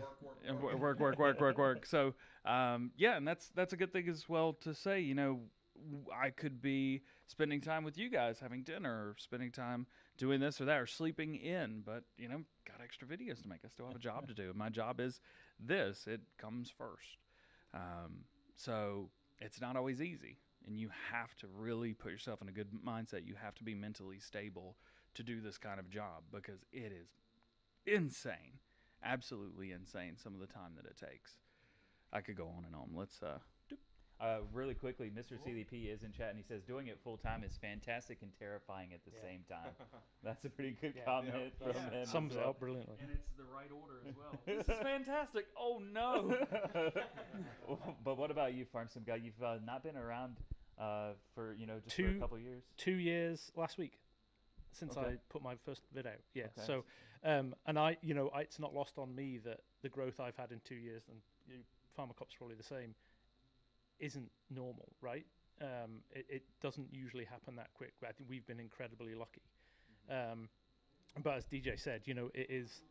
I'm the same. I gave up sleep. I've got a lovely wife and 2 kids who are very understanding and actually think it's pretty cool. So they give me the time to do it, but in return, I've got to find time for them. So I'm the same as DJ. Sleep went out the window. I've been operating on about between 4 and 5 hours sleep a night at best for the last 2 years, and actually I've kind of got used to it now, which is okay. But don't get me wrong, there's some mornings I just don't want to get up. But like people, I think from a negative perspective, the world's changing, right? Social media has totally changed the world. That kind of on demand, everybody wants everything now, and I think so many people do what you talked about at the start, Kermit, about going into, I can be a YouTube content creator. That's easy. And they put 2 videos out, and they're like, oh, it's not working. It's rubbish. Why am I doing this? Nobody's following me. And actually, you've got to get it into your head that it may never happen. And Cadet Farms is a really good example of that, because he said he did it for 5 years. and he was about to quit because he just was making no traction. Then he did the Millennial Farm series, and his channel went. So you just don't know when it's going to happen, and you've got to do it because you love it, not because you think you're going to be famous or make money or any of those things. You've got to do it because you love it, because it's too easy to give up if you just want the kind of the spoils or the success from it, because it'll never come. You've got to have determination to want to do it. I would never have done this as a 21-year-old. I just didn't have the mindset or the patience to do it. I was an impatient guy, and as I've got older, I've understood that you really got it. If you want something bad enough, you work hard to get it, and that's what I've done. I've just knocked my pan in, and it just so happens that people out there like what I do, and that's where it's kind of come from. And I'm in that lovely situation now where the more I do, the more people come and enjoy it, and I'm like, it gives you so much positivity that you feed off that, and it makes you want to do more and create more really good content. So, right. I actually have a question for you.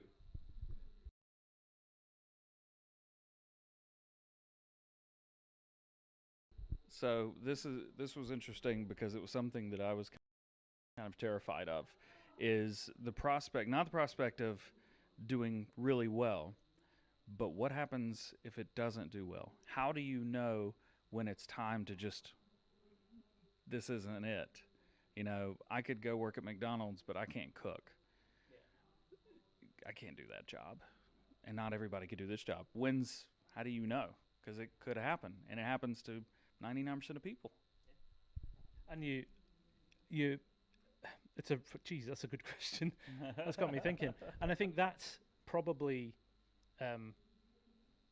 like I've always been a person that goes with a gut. You kind of know. You can pretend you don't, or you can kind of paper over it and go everything's fine, but actually go with your gut on this stuff, because if you know, you know. And like I said, I've not been in that situation, but I also know, there's months when you look at your numbers and you go, no, I'm not doing as well as I was the last couple of months. Is this it? Is this the decline of the channel? Am I done for here?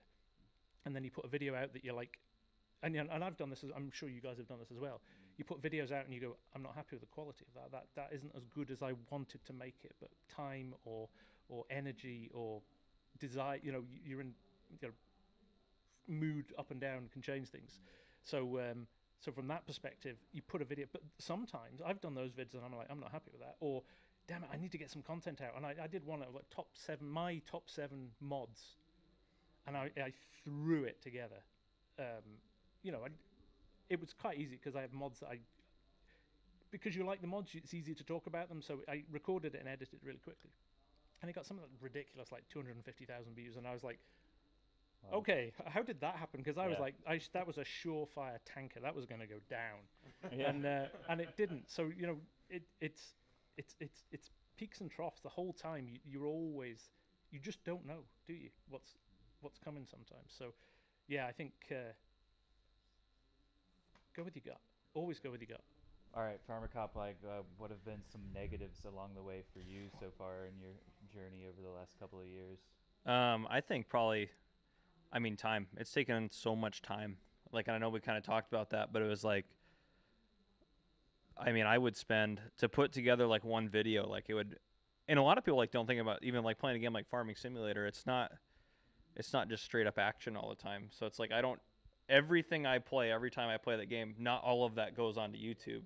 Like right. Maybe a small fraction of what I actually like happens on the game or happens on the screen actually makes it to YouTube. So it's like to put together a 20-minute episode of some gameplay series is, that can be, if I'm lucky, that'll only take me 2 hours of gameplay. But typically it's like for me to put it, like have enough progress where I feel like people are going to want to watch that and want to see it. It's like, it's going to be 4 hours is probably my average. And I've had some that are like upwards of 8 hours, and it takes, and I don't think people realize that. They're like, I've had people like, oh, it's just easy. You just hit record again and you put up a video. It's like, no, there's so much time and work. And then there's editing, which people like completely disregard that. It's like, they don't think anything about that. And it's like, I'm no crazy good editor or anything like that. So it takes me time to edit. And and then the other thing too, it's like, especially as the community starts to grow, it's like, it's so important to engage with people, and that's part of the fun of it, but that does take a lot of time. It's like for me to go, like, I still am at a point where I try to read every comment, and it is like, if I want, it's like 30 minutes a day. and I usually fall way behind, and I have to sit down and spend like 2 or 3 hours doing it a week, like where I just sit down and do it. And for me, it's important because it's like if someone took the time to leave a comment on my video, it's like as long as I can. I mean, there's at a certain point it gets unattainable, but as long as I can, I try to at least at a minimum read every comment. I can't respond to everyone. I used to do that when I first started, but then that quickly became unattainable. But and then starting out, it's like I know we talked about. I think as far as like the answer to the question about when do you know if you're shouldn't do it or not, I think for me, like thinking about that, like my answer would be as soon as you don't enjoy it anymore. I was like, you just got to stop. If you're just doing it, if you're just throwing content out there to try to get, I mean, some people like there's a rare success story there, but it's like you're not gonna. I don't think you're gonna find that. I think that for me, it's like even like at the beginning, it wasn't like fast growth. It wasn't like day 2 I was at 1,000 subscribers. It was like the first 6 months. Like I don't even think I hit 1,000. Maybe if the first 6 months took me to hit the first 1,000. It's like after that it starts to grow. It's because it's exponential, right? But that first bit, it's like I was pumped. I was like, oh, I woke up today like I got 2 subscribers today. It's like gained 2 of them. Like that was like so exciting, and like I'm like there's 100. Like I remember 100 subscribers. I was like whoa, So just that still blows my mind that there's people that want to watch it. But yeah, it's like and going off what you said about videos too. It's like I'll put a video together like I was like this is gonna do real good here, and then I'll post that video and that video just tanks like because you don't know it, or I'll post a video like no one's gonna watch this, and that one's the one that does well. You never really know. So, but yeah, I think for me it's just the time was a big deal. I think right now I've gotten more efficient as I've learned more and gotten better at editing over the years of doing it. But even then, it's like I probably spend an average of 25 hours a week doing YouTube stuff. And it's like I also work a full-time job where I'm working 40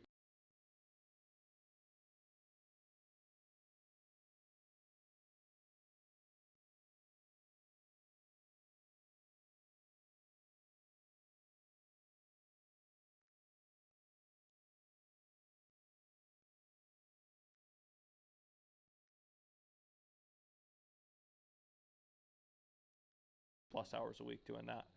So it's like, and then I'm trying to spend time with my friends and family outside of that. So it just sucks so much time. But for me, it's also nice because my job's fairly high stress, and like Farming Simulator is a great way for me to kind of escape that and be able to kind of relax and play.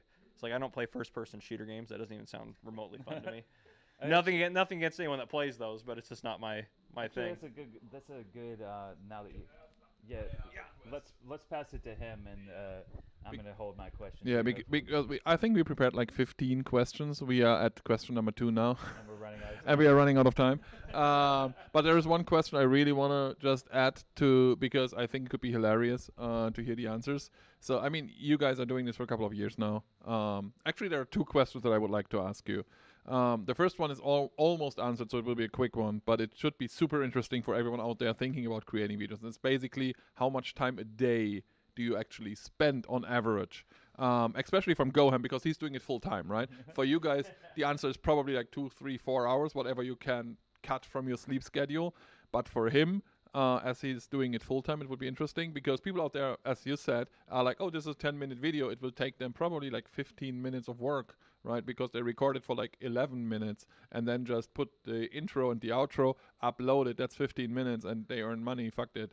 But that's not the truth. So how much money? How much time? How much money did it take to buy all these subscribers? DJ Go. No. How much time do you on average spend a day? And the other thing that I would love to just hear is, what was the most hilarious thing that happened while creating content, just so that these guys out there might share a smile with all of us. Okay, so being full time can be what you do. Most people that are full time that do Farming Simulator make 1 video a day. Most of them. I do between 2 and could be 4 in a day. Usually, my aim is to hit 20 in a week, and that's across 2 different channels as well. Used to be 21 epically. I have a minimum set because this is my job. This is my job. I do this for work. So everyone works usually 8 hours.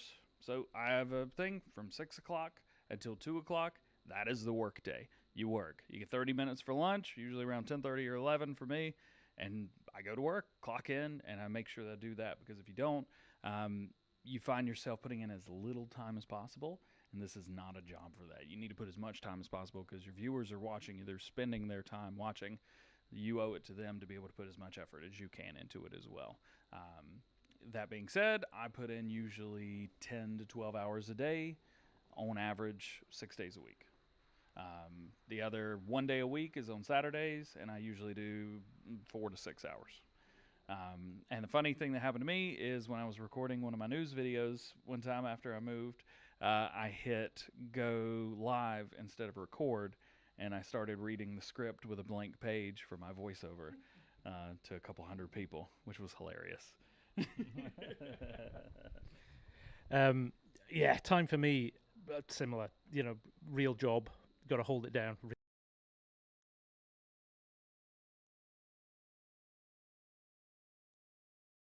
Real job. Listen, I still call it a real job.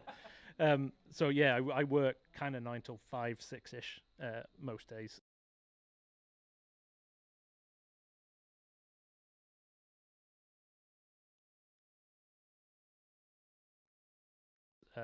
And then I will usually spend a couple of hours with the family, 6 till 7 or 8 o'clock, because the kids are relatively small. Oh, it's a nightmare now. It's the summer holidays because they stay up late, but usually they kind of go into bed around about 9 p.m. My wife loves it because she gets to watch anything she wants on Netflix. But I kind of start around 9 p.m. and I'll go through till midnight,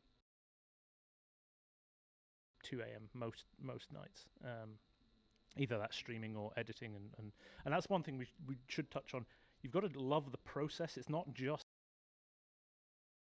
playing the game, because the game takes, I would say, 15% of the time it takes to put a video together. Only about 15-20% of that's actually playing the game. So how much time is other social media channels? Yeah, there's a lot of management. There's it's a real management job, looking after social media channels, editing, replying to comments,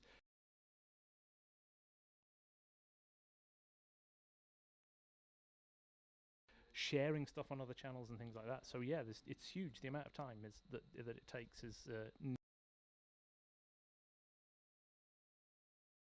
now, do not underestimate it, people, if you want to start a channel, because it really does consume you a little bit.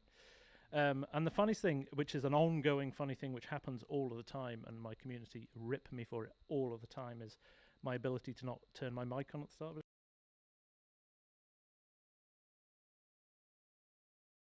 stream. All the fact, time. Didn't you do that on the spotlight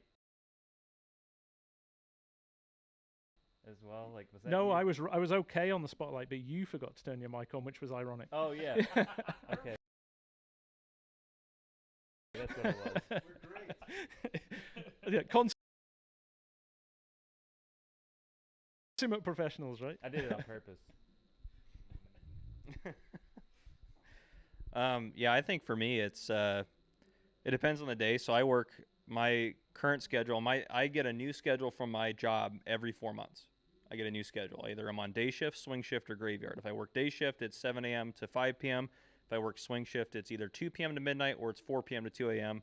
And if I work the graveyard shift or the night shift, I work from 9 p.m. until 7 a.m. So like every 4 months, I readjust to what I'm able to do or where I'm able to put my content creation in. So like right now, I'm on swing shift, so I work 2 p.m. to midnight, 4 days a week.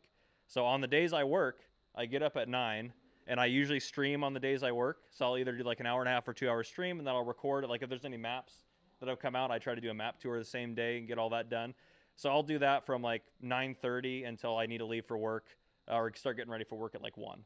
So I do that on all the days I work. And then on my weekends, I feel like I spend most of my weekend days. I'll still go out and spend time with friends in the evenings and on my weekends, but it's like I'll still get up around 9 and I'll start working about 9:30 until about 5 or so on all 3 of my weekend days. It's like that's where like most of my time, and I mean I love doing it, so I'm happy to do it, but at the same time it does suck a lot of time away. But Don't want to stop us yet. Oh, perfect. We can keep going.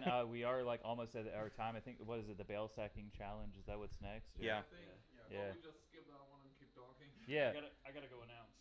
Oh, you're announcing the Nah, bale sacking the challenge? thing is, the plan was that you cast it from here Oh. for the English community. Oh no, I could do that.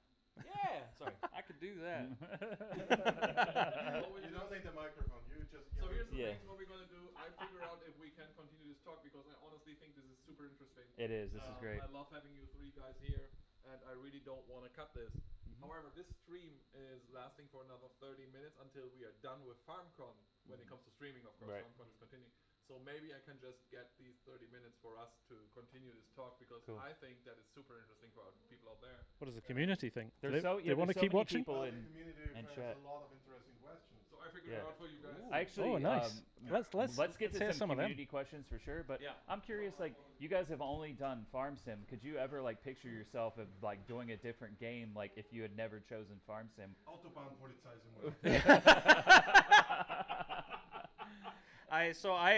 I have a second channel for people that don't know that's a much smaller. This isn't a promo segment. Go subscribe to Gamer Cop. No, just Yeah. kidding. I'm ready to do it too. Yeah, but no, so like, but I have thought about that a lot. Like I thought about it before I started my channel. I want to just do one game. I was like, what game is it gonna be? And like I play a lot of different computer games, but I chose Farm Sim because I was like, that's the game I had the most hours in. That's the game that I always like feel like I want to play more, and I still feel like that. Like I still feel like I never get to play. And that's the other thing too with like doing the one downside that I actually really don't like about doing the YouTube stuff is like with my limited schedule, choosing my time, I don't ever play the game just for me.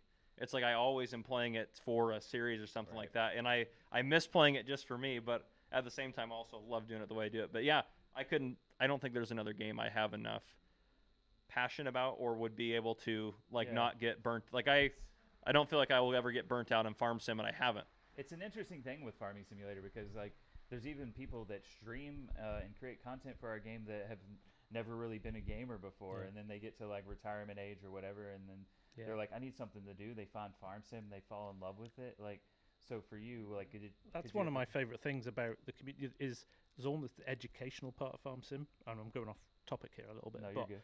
But I love it when like people who are like, I never knew anything about farming, and now I know all about it, and I drive down the road and I see a combine in the field or I see a tractor and I'm like, that's a John Deere 7R, and you know, it's just that. And even I think today where like farming gets more of a bad rep these days, and or people are less aware of where their food comes from than maybe they used to be in the old days, because it was all, you know, you got your milk from the farmer down the road and you got your eggs from the farmer down the road, and now it's all you just go to a supermarket and buy stuff, and you kind of not always think about where it comes from. But I think this it's from an educational, and even the guys from John Deere were saying today they use Farm Sim when they're training their new recruits up to educate them about farming. It's awesome.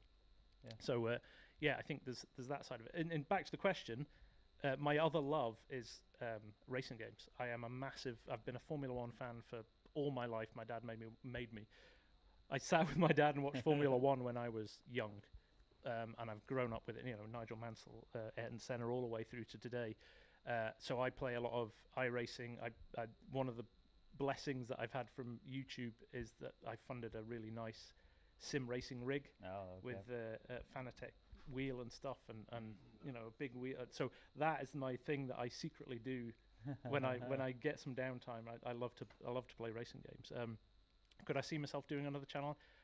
I couldn't see myself starting again from scratch. I feel it would be really hard to start another channel from scratch. It's just interesting to me that like people, when like Farm Sim is a game that takes up a lot of your time, but like a lot of people that play it, and especially content creators, they like dedicate themselves to it because there's just so much there that you can cover, right? Yeah. And so much to do.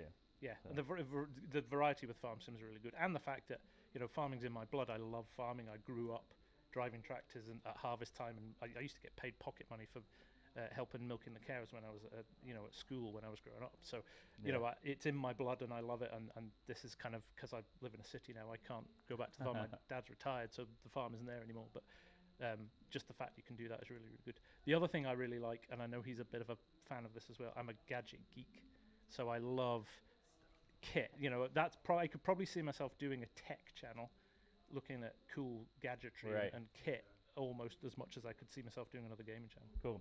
Yeah, I saw one of our ambassadors, Farmulator, was in the chat earlier when they were showing off pumps and hoses, and he says like as a young kid, his first ever job was actually like rolling out these hoses and connecting them for these like umbilical application systems. So I know a lot of people are jazzed up for that DLC. But yeah, DJ. So it's funny because all of the above. Actually, so I've got a gear channel and a racing channel. I like which that these guys took this question as a time to talk about their channels. It's if I had one, it would probably be called like DJ Go Him Game Room, likely. Right. If it existed. Or just DJ Go Him gaming or Game Room. DJ Go Fast. And then if I had a gear channel, probably like Go Ham Gear or something like that. Sounds like a good one. They both exist. Anyway, so actually, so Farming Simulator for me was actually kind of a little bit of a business decision from the very beginning, because I played Grand Theft Auto, I played Forza Horizon, I played Forza Motorsport, and I played all of these other racing games, and Minecraft, loved Minecraft, and Farming Simulator. And I thought to myself, if I had to play one game all day long out of all of those, which one is it going to be? And I noticed that at the end of every night after I would DJ, I would come back home at like 4 in the morning, and I would be playing Farming Simulator till the sun came up every day, no matter what was going on. And so I said, this is probably what I should do. And I noticed that there really weren't a lot of American English YouTubers that were doing it.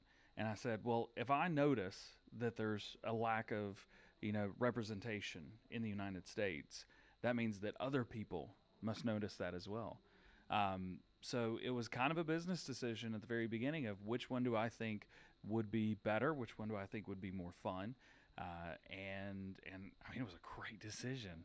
The other channels, it's for fun. It is purely for fun, and if I get extra time to do something, and because I enjoy them, and I want to share that with the other people. But man, I'm obsessed with Farming Simulator. Chucky, you've been reading chat, I think. Have you seen any like interesting questions? I know we're running out of time, but maybe some people in chat have been wanting to ask these guys some things. Yeah, I mean, earlier I saw somebody asking when we talked about the amount of videos that you guys are doing. Like you're doing like a ton of videos. Somebody asked, is it not viable to do less videos? Wouldn't it be better to go for quality over quantity? Like disregarding that your videos tend to be actually pretty good quality. So well, that's an easy one. Before early on, they were absolute trash. So the quality was very, very low. Consistency. If you do the same thing over and over again, you figure out what you're doing wrong, and it's easy to get it right. My early on news videos weren't news videos at all. They were a daily mod update, and I screenshotted the testing list that Lars was putting out at the time and read that off and said, okay, have a great day. And then eventually I was, boring. and then one day I was like, oh, well, I should do, maybe what a modder is doing or something like that. I saw this on Facebook. I thought it was cool. What if somebody else thinks this is cool? And then you start building and building and building, and eventually you're like, I should probably learn how to edit these videos. This is getting out of hand. And you learn how to edit the videos, and now I have all of my files in one folder. I have all of the overlays, all of the music. It's in one spot. I use Final Cut Pro on Mac to edit, and I'm really fast with it, and I can pop out a news video now, a 10-minute news video. I can pop it out in probably 30 to 40 minutes, depending. The biggest thing is the script. It takes me an hour to write the script. There's no way around that. With news information, you can't get it wrong. If you get it wrong, everybody says that, well, DJ said this. I can't have that. So it has to be correct every single time. And so I write a script. That way, I don't mess it up. Mod videos, I mean, they're mod videos. You show people what they want to show. I try not to overlap with Mr. Silly P because he is the man. When it comes to mod videos, if you want to know how something works exactly, watch his videos. Mine's a good one as well if you just want to be like, okay, what came out today? So there you go. All right, what about these guys? The quality over quantity thing was more for me that it wasn't sustainable with my work and stuff. So I went from pretty much every day. I'm down to Tuesday a video, Wednesday a live stream, Thursday a video, and then maybe one or Saturday and Sunday, or Saturday or Sunday, depending on how much I've got going. But yeah, it's hard to keep up. Yeah, really quickly answer. I think we're about to switch to the Okay. bale stacking challenge, but go for it, Farmer Cup. Quickly, I'll answer. So I think yeah, it's just kind of a balance. And I used to do. I mean, I didn't start streaming or doing any streaming content until like 20 or 30,000 subscribers or beyond that. So I kind of missed doing that. And then as far as other videos go, well, you just kind of figure out what works and you try to put out good quality stuff. Und ja, im Endeffekt kann es dann gleich losgehen. Auf Lutz geht's los, würde ich sagen. Müssen wir mal schauen. Und ja, da sehen wir schon, ne? JCB, der hat sich auch qualifiziert. Demi Interfan ist mit dabei, Major Malone, Nils, SGA German und MN Agrar. Die kämpfen quasi um diesen schönen Noble Share. Dann würde ich sagen, wir sind ready, Spieler sind auch ready. Dann würde ich sagen, let's go, ne? Auf geht's. Ja, noch nicht. Noch nicht? Aber wird jeden Moment starten. Ah, wird jeden Moment starten, ne? Gut. Ja. Jetzt gerade einmal das Umswitchen. Ah, okay. Da muss man sich einmal kurz zurechtfinden und dann ja, muss man einfach mal schauen. Ne? Das ist übrigens auch das Setup, wo wir morgen so ein paar FSL-Show-Matches auch noch sehen werden. Ne? Das wird auch sehr interessant. Das auch Trelleborg gegen Astragon. Trelleborg gegen Astragon morgen. Ne? Das geht morgen los um 10, ne? They're really good guys. If you ever get a chance to meet them in person, you've got to do it. There's guys that drove like 8 hours, 5 hours just to come and see some of us today. Really cool. Yeah, seeing them interact with the people that come to visit, they will take every minute and every opportunity they can to sit and talk to you, get to know you, sign an autograph if you want. They got to do that for the first time today. I signed someone's shoe. Really? And we Wow. got taking selfies with people. It's so much fun to meet the community because at the end of the day, we make these videos and we do what we do for one reason, for the community to enjoy it. So the bale stacking challenge is really cool. It's something that we do at events. So if you're watching online, you may have never seen this before. It looks like in this version, we can kind of change the parameters for different events. We have 8 bales out on the field. So here in a second, it's going to start up, and unlike the Farming Simulator League, this is every man for himself. Yes. So every player for themselves, and it's going to be the fastest time wins. Yep. So throughout all of today, we've had basically qualifying times, and these are our finalists here. We got 6 finalists. And surprisingly, I don't see any Trelleborg people on there, but maybe they were ineligible. I was told, I think that's the thing. I was told that they had posted their times, and their times were not top. And not that I want to oversell them, but I don't believe them. Yeah. But we'll find out tomorrow morning. Yeah, there'll be an FSL show event off stream tomorrow too, and the next tournament will be coming up in a couple of weeks too. FSL.giants-software.com for information on the FSL. Just a very quick thing while they are still setting up. I love this panel. I would like to thank you to you three. And you know what? Let's do that on stream. Like, we couldn't finish the panel here. Let's do it on stream. You heard it. All right. So here we're getting ready. What do you think's going through their head right now? Holy crap! Am I gonna win? Holy crap! That's probably what's going through their mind. These things are awesome to watch. We already have. It's going flying. Ooh, double stack. We already DJ Goham yeeted one. But you have to. The thing is, they've got 8 bales here. Now I saw some of the times. And they're getting close to the 1 minute mark. This might not take very long. We're already 24 seconds in. But it's 6 matches. This is the best. Every time the slowest gets kicked out. Oh. Like the last man standing style that's bale what's called stacking Training Royale. Yeah. Nice. This is the thing is like it's really hard to get them on there when you're trying to go fast. Yeah, I've played this a lot. You know, I'm not known for my bale stacking, but I can do it. But man, when you're under pressure like this, when you've got all of these people that have been here at FarmCon doing this all day long today, oh, here we go with the double stack. Is it gonna pay off? I guess we'll never know. There's so much going through your head. Do you make it a nice stack? Do you just throw them on there and get it over with and get out of there as quick as you can? Yeah, we're not under in a minute here for this one. We are not. We'll see. We've got a couple, 4 players are at 4 now. 5. Mill is at 5 of 8. I think part of the names are being cut off on our display here, so I'm guessing that's actually Niels. Yeah. Yeah, 6 out of 8 now, and then you have to cross the finish line once you get the last one too. So it's not over when you stack the last one. You got to be careful that they Oh, don't fall off as well, because you can get it to count, there we and then it go. falls off. There's 7. One more bale. Nice and neat, but it's not going to work out like that, I don't think. Style points, but they don't count. Oh! That was the last one. That was the Too. last one. That opens the door for someone else. Yes, it does. There's now 2 with 7. Yeah, that was a costly mistake. Ooh, you missed there, Major Malone. All right. We've got 8 bells on nil.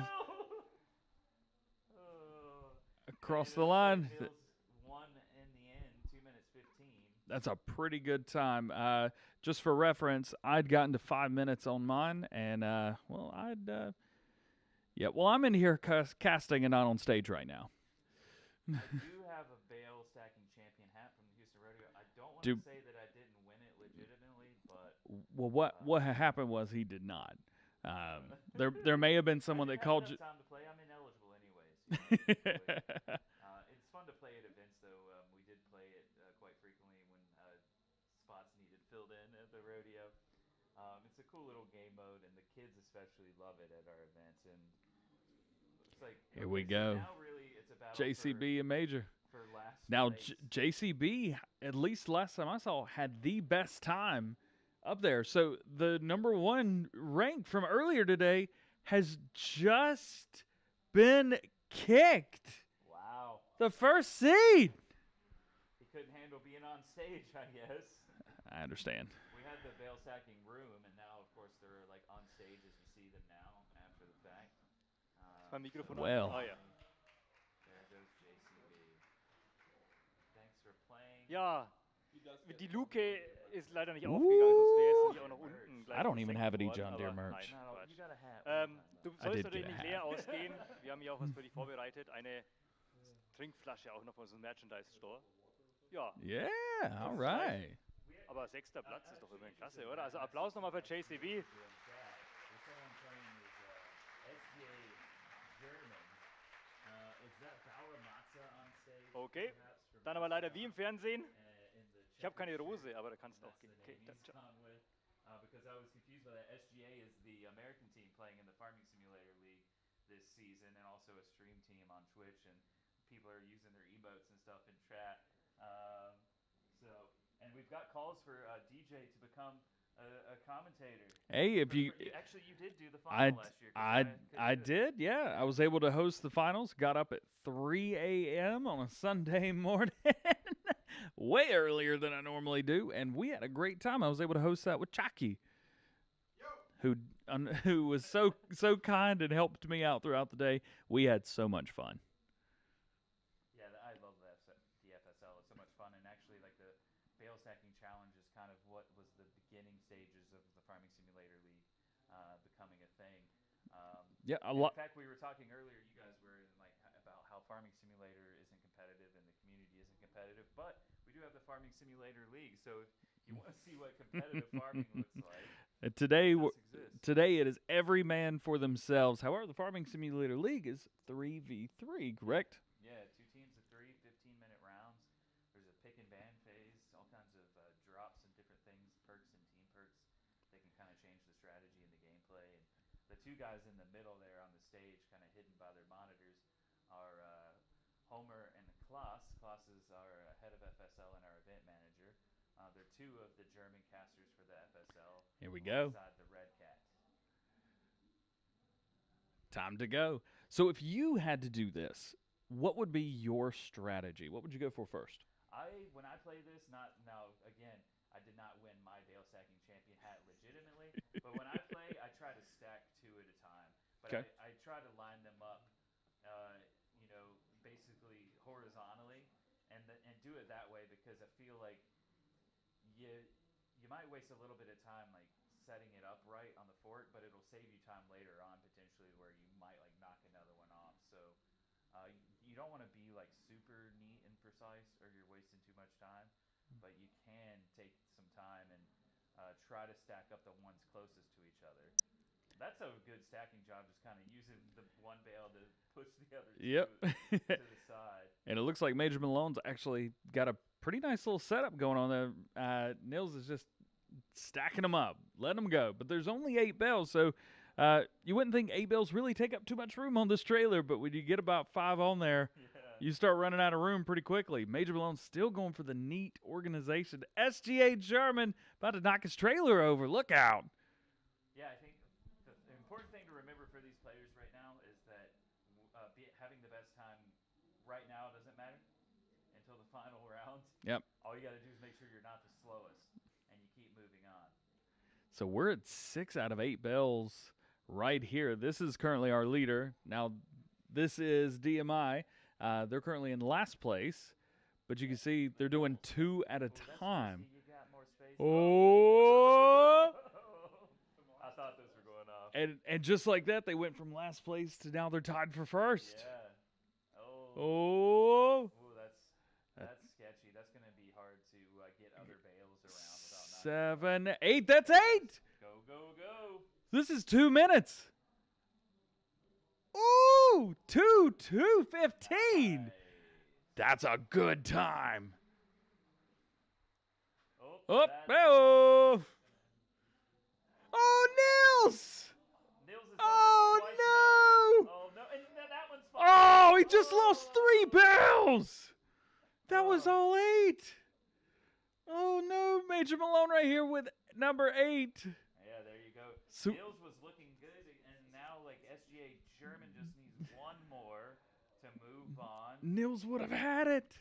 To the final 4. Oh, no. Don't. Oh, I thought he was crashing it. You can cut the tension with a knife right now in here. I'm trying. This is insane. Farmer Cop and FSG over going, this is nuts. 7 and 7. Oh, no. Oh, Nils.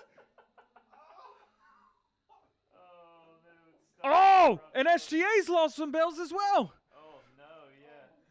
Yeah, it's going poorly for both of them. Nils just needs to get this last Just one on. one. Just take it easy. Yeah, put it over there. Smart. There you go. Oh, SGA.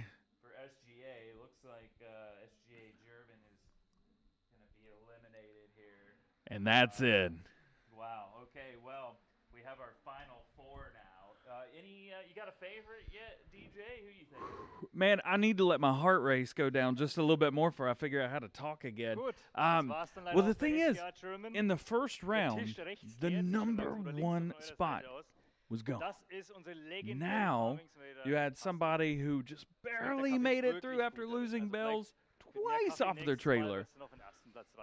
I'm not sure I even know who to pull for. What is everybody at home thinking right now? Yeah, let us know in chat. We've had our first 2 competitors eliminated. I like this Royale format for the Bale Nice. Challenge. I'm also seeing a pattern here as well. We're starting from the inside and working our way out on the left side of the stage. Is this gonna, if it happens once, it's a coincidence, but if it happens twice, it's a pattern. Yeah, you're not wrong. It very well could be. So yeah, this is basically how we're wrapping up the day. There's going to be like some off-stream stuff at FarmCon as well. Yep. It's been a great event, and there's still more to come for us, those of us here in Mannheim, Germany this weekend. But man, for the viewers at home, don't get too upset because we'll have more stuff shown as well in video format or otherwise coming up. Gamescom's right around the corner, and I think pretty much just about everyone that works for Giants except for me will be at that one because I've got to go back home from this and then move to the Chicago area very soon. But yeah, we've only shown off just even like the beginning stages of a lot of these DLCs. Yeah. Plenty more to come. All right, here we go, DJ. I will say one thing, talking about the DLCs coming up, I feel like I already know so much about them, but we've only seen a little bit so far. I feel like we've seen a lot of stuff early. It's kind of exciting. Yeah, we've seen some good stuff, and hopefully we'll see some good stuff here in this bale stacking challenge. Woo! We've got 1-1-1. for Up 2 now. Neil's up. So Neil would have gotten first just about in the last one if their bells hadn't fallen. Oh, we've already seen a... Oh, man. There goes a bale. Now, I will say, this may look easy. Oh yeah, you just pick them up with the John Deere and put them on the trailer. Man, when you're under pressure, you have no idea. I was just in a room with people having fun. Now, see, that is the nice way to do it right here. And this is kind of what I did. I would bring them close to the trailer and then stack them later. Grab the Just ones pushing closest to them. each other. Exactly. This Push is them looking together to nice. put them on. But again, I'm no expert. It's Big. going to be a close one. You just don't want to be the slowest person right now. Nope. But we've seen so many mistakes made late in the round. The pressure is on. The pressure is on, and it looked like somebody had already lost a bell or two off the trailer, but everything's looking fine now. 5, 5, 4, and 4. It's really close. Seeing a lot of different styles here. Some with twos, some with getting them on there nice and organized, horizontally. Some just like, get it on the trailer now. That's the way I go. Get it on the trailer. My wife, Mrs. Kerm, is actually in chat and says, I could never do this. I've been actually teaching her how to use a front loader in Farming Simulator recently. She's slowly learning all the processes. And this is one of the more tricky things to do in Farming Simulator. And the fact that you said you're not used to playing with mouse and keyboard, and I'm not either. Yeah. But they are using mouse and keyboard for this. So that makes it even more spectacular in my eyes. All right, here we go. Major Malone and Neil on their last bell. But DMI, that's a double for 7 and 8. There's 8. There's 8. There's 8. Everyone's got 8. Who's going to get to the finish line first? Okay, wow. Oh, Major Malone, DMI. Oh! Eliminated by like a split second. What's the time? We can't see the time on our monitor. They both have 2 minutes, 18 sequends, and then 4 something. We need the last number. We can't see it. Literally came down Tja, to the war sehr knapp. tiniest Ich of habe margins hinten noch den Oh Chat my verfolgt. goodness. Eigentlich im englischen Chat wurde gerade gesagt, dass du That das Ganze gewinnen is wirst, what I'm wenn du talking about. nicht nervös wirst. And Ich so vermute that's mal, it. ist er That's wohl half. nervös geworden, oder? We've only got 3 Ja, more okay. games. Hat nicht sollen sein, aber 2 more hier, games. Du bekommst Best of 5. I can't. I should not Farming be Simulator allowed to Hoodie, do any math Größe anywhere. L. Du kannst es auch umtauschen, wenn es nicht passen sollte. aber- They are getting some pretty sweet prizes. I tell you what, with the setup that Giant Software brought to FarmCon, all the merch everywhere, like you think Farming Simulator, we all have Farm Sim. You're like, oh, I'd love to have a Farming Simulator t-shirt. That would be so cool. And then you get to the event, you're like, oh, I didn't realize there were this many t-shirts and hoodies and mugs and mouse pads and I need a cow. I need plushies. And then you look to the right and you're like, oh, and it's the John Deere one as well. I think Farmer Cop's run out of money already. It's day 1. All right, here we go. Round number 4. All right, yeah, so one person will not make it into the final match. 2 of these competitors will move on for the winner takes all grand prize finale of the Royale. I don't even want to look right now. You getting nervous? I'm getting nervous. I'm not even playing. The most nervous you've been all week, surprisingly. Dude, I don't want to talk about it right now. It's so good. And again, imagine not 1, not 2, not 3, but this is these guys' 4th match playing for literally everything, just trying not to get eliminated. Yeah, you really don't want to get eliminated now. No. You get eliminated now and you're just, 1 match away from having a chance to win the whole thing. You just have to beat the other guy. Ooh, that's a bit sketchy. Ooh. Sometimes you got to use the trailer to help scoot them off for you. And the trailer, unfortunately, is not stationary. It does move. You can flip it all the way over. I've seen it, and then you're really in trouble. Because you still got to get those bells on that trailer. Ooh, that one's falling over. I did see one person in the matches early on today. They accidentally got a bell stuck under the trailer and ended up having to just push the trailer out of the way. And you think, well, how does that happen? Oh, it's so easy to do. There's actually someone in chat and says, I can't believe I'm at FarmCon watching the finale on my phone so that I can have English commentary. Shout out to Jack Flanagan. You're going to have to find us after this and say hello, but awesome that you... I'm watching chat on my phone while doing commentary in the back streaming room, so I can't take my eyes off of the screen right now. It's coming down to the wire. We've got 7, 7, and 6, but DMI's got 2, and that's going to make 8. And he lost 1! Oh, no. Major Melon through with a 203. Oh, go, Emin Agrar with a 7. Oh. My Interfan is going to be eliminated. Oh. Hold your head high, or hold your front loader high. Yep.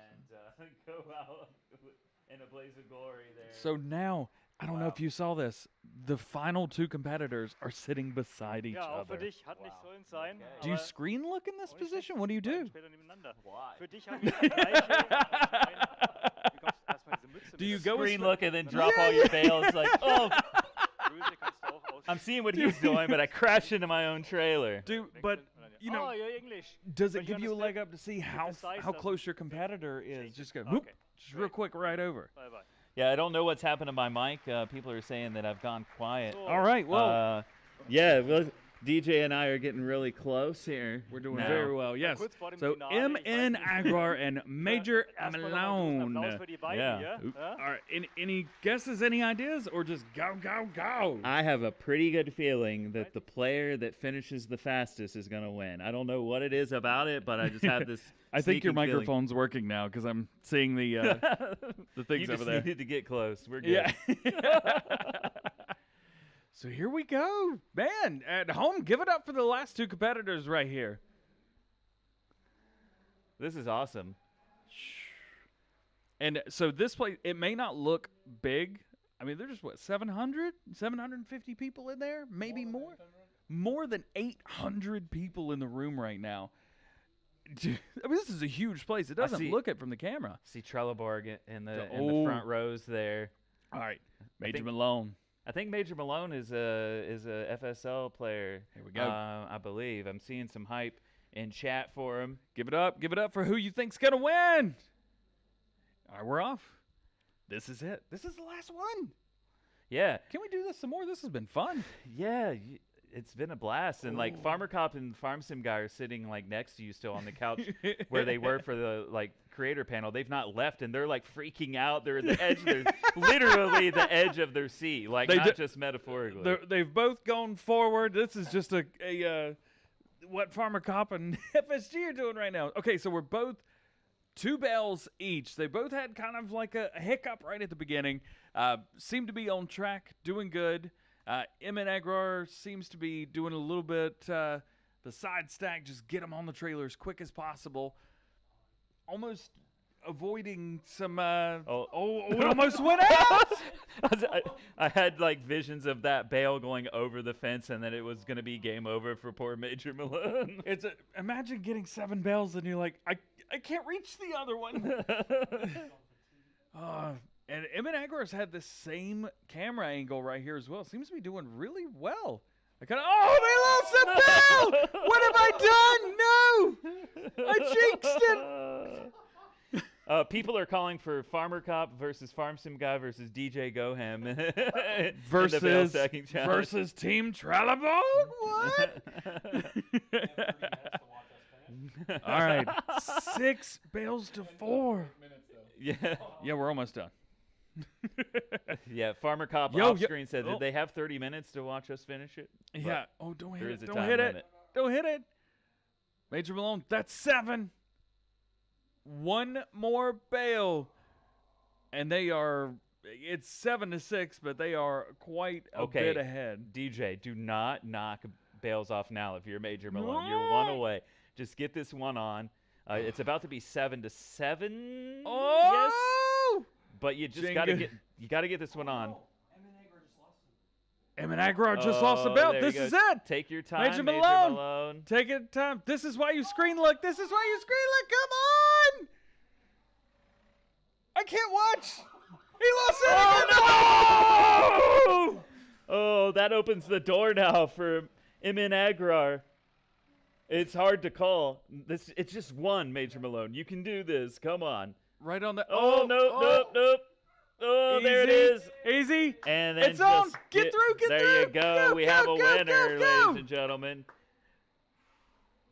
Wow. Number 1. Well, congratulations to Major Malone for winning the Battle Royale of the Bale Stacking Challenge, the Bale Stack Royale at FarmCon 22. And that gives him this noble chair and a John Deere hoodie, I think. Not There you an ooh, nice, a go. noble chair and a John Deere hoodie. I would. It's nice to see someone other than Trelleborg winning a noble chair because these guys have won so many noble chairs in the Farming Simulator League that they might be able to host next year's FarmCon. They'll have enough seating for everybody.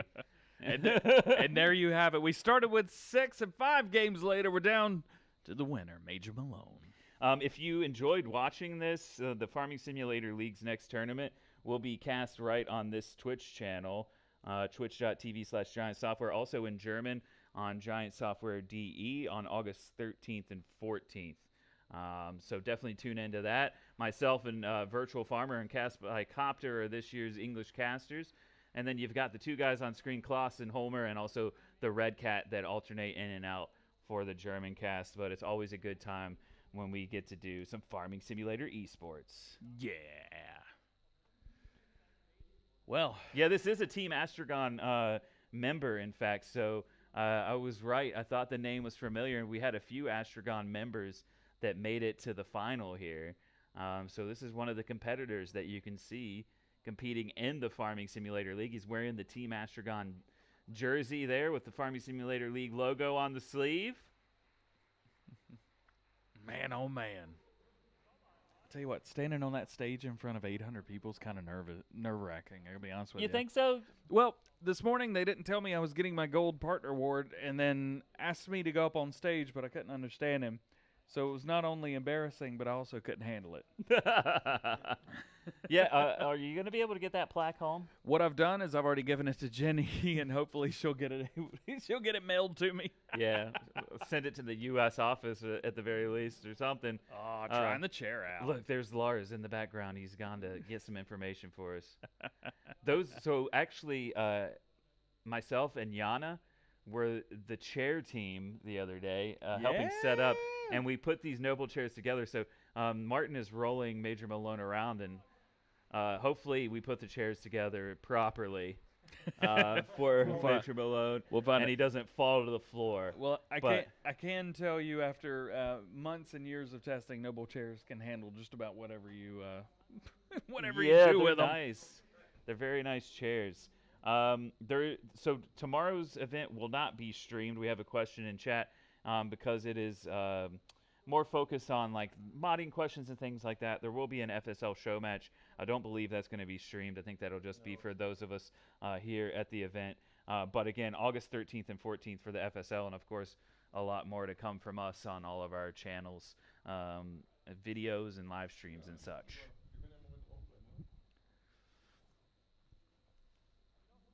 All right, so I think that's it for the rest of the day. We're going to be wrapping up soon. We might coming back. Lars is here. Chalky's here. Yeah. So, hello. So they say goodbye, and then they will come back to us. And as soon as we see us, we have our goodbye moment. Cool. I'm not even sure they can hear us right now because we might be muted for the goodbye of the bosses on stage. But I don't know. If you can hear me in the chat, say yeah. Oh, okay. Look, there we are. Yeah. Look busy. Community Couch is back for the basically final minutes of FarmCon 22, at least when it comes to streaming. We had fantastic guests. Many thanks for being here. Miss Rosie, would you join us as well for the goodbye screen? That would be awesome. Not Rosie anymore. Not but, Rosie anymore. Yeah. Here comes. Oh yeah. Cast Nice. There we go. Okay, guys, just say goodbye because we are out. Thank you for joining us. Thank you for watching FarmCon. We hope you enjoyed it. We are out. Goodbye, everyone. Have a good weekend. Bye. Bye, everyone. That was.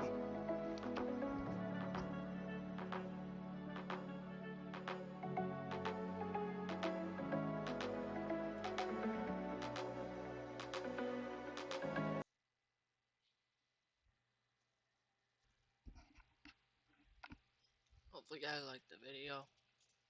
Did smash that like button. Follow on join the Discord and follow for more. Subscribe.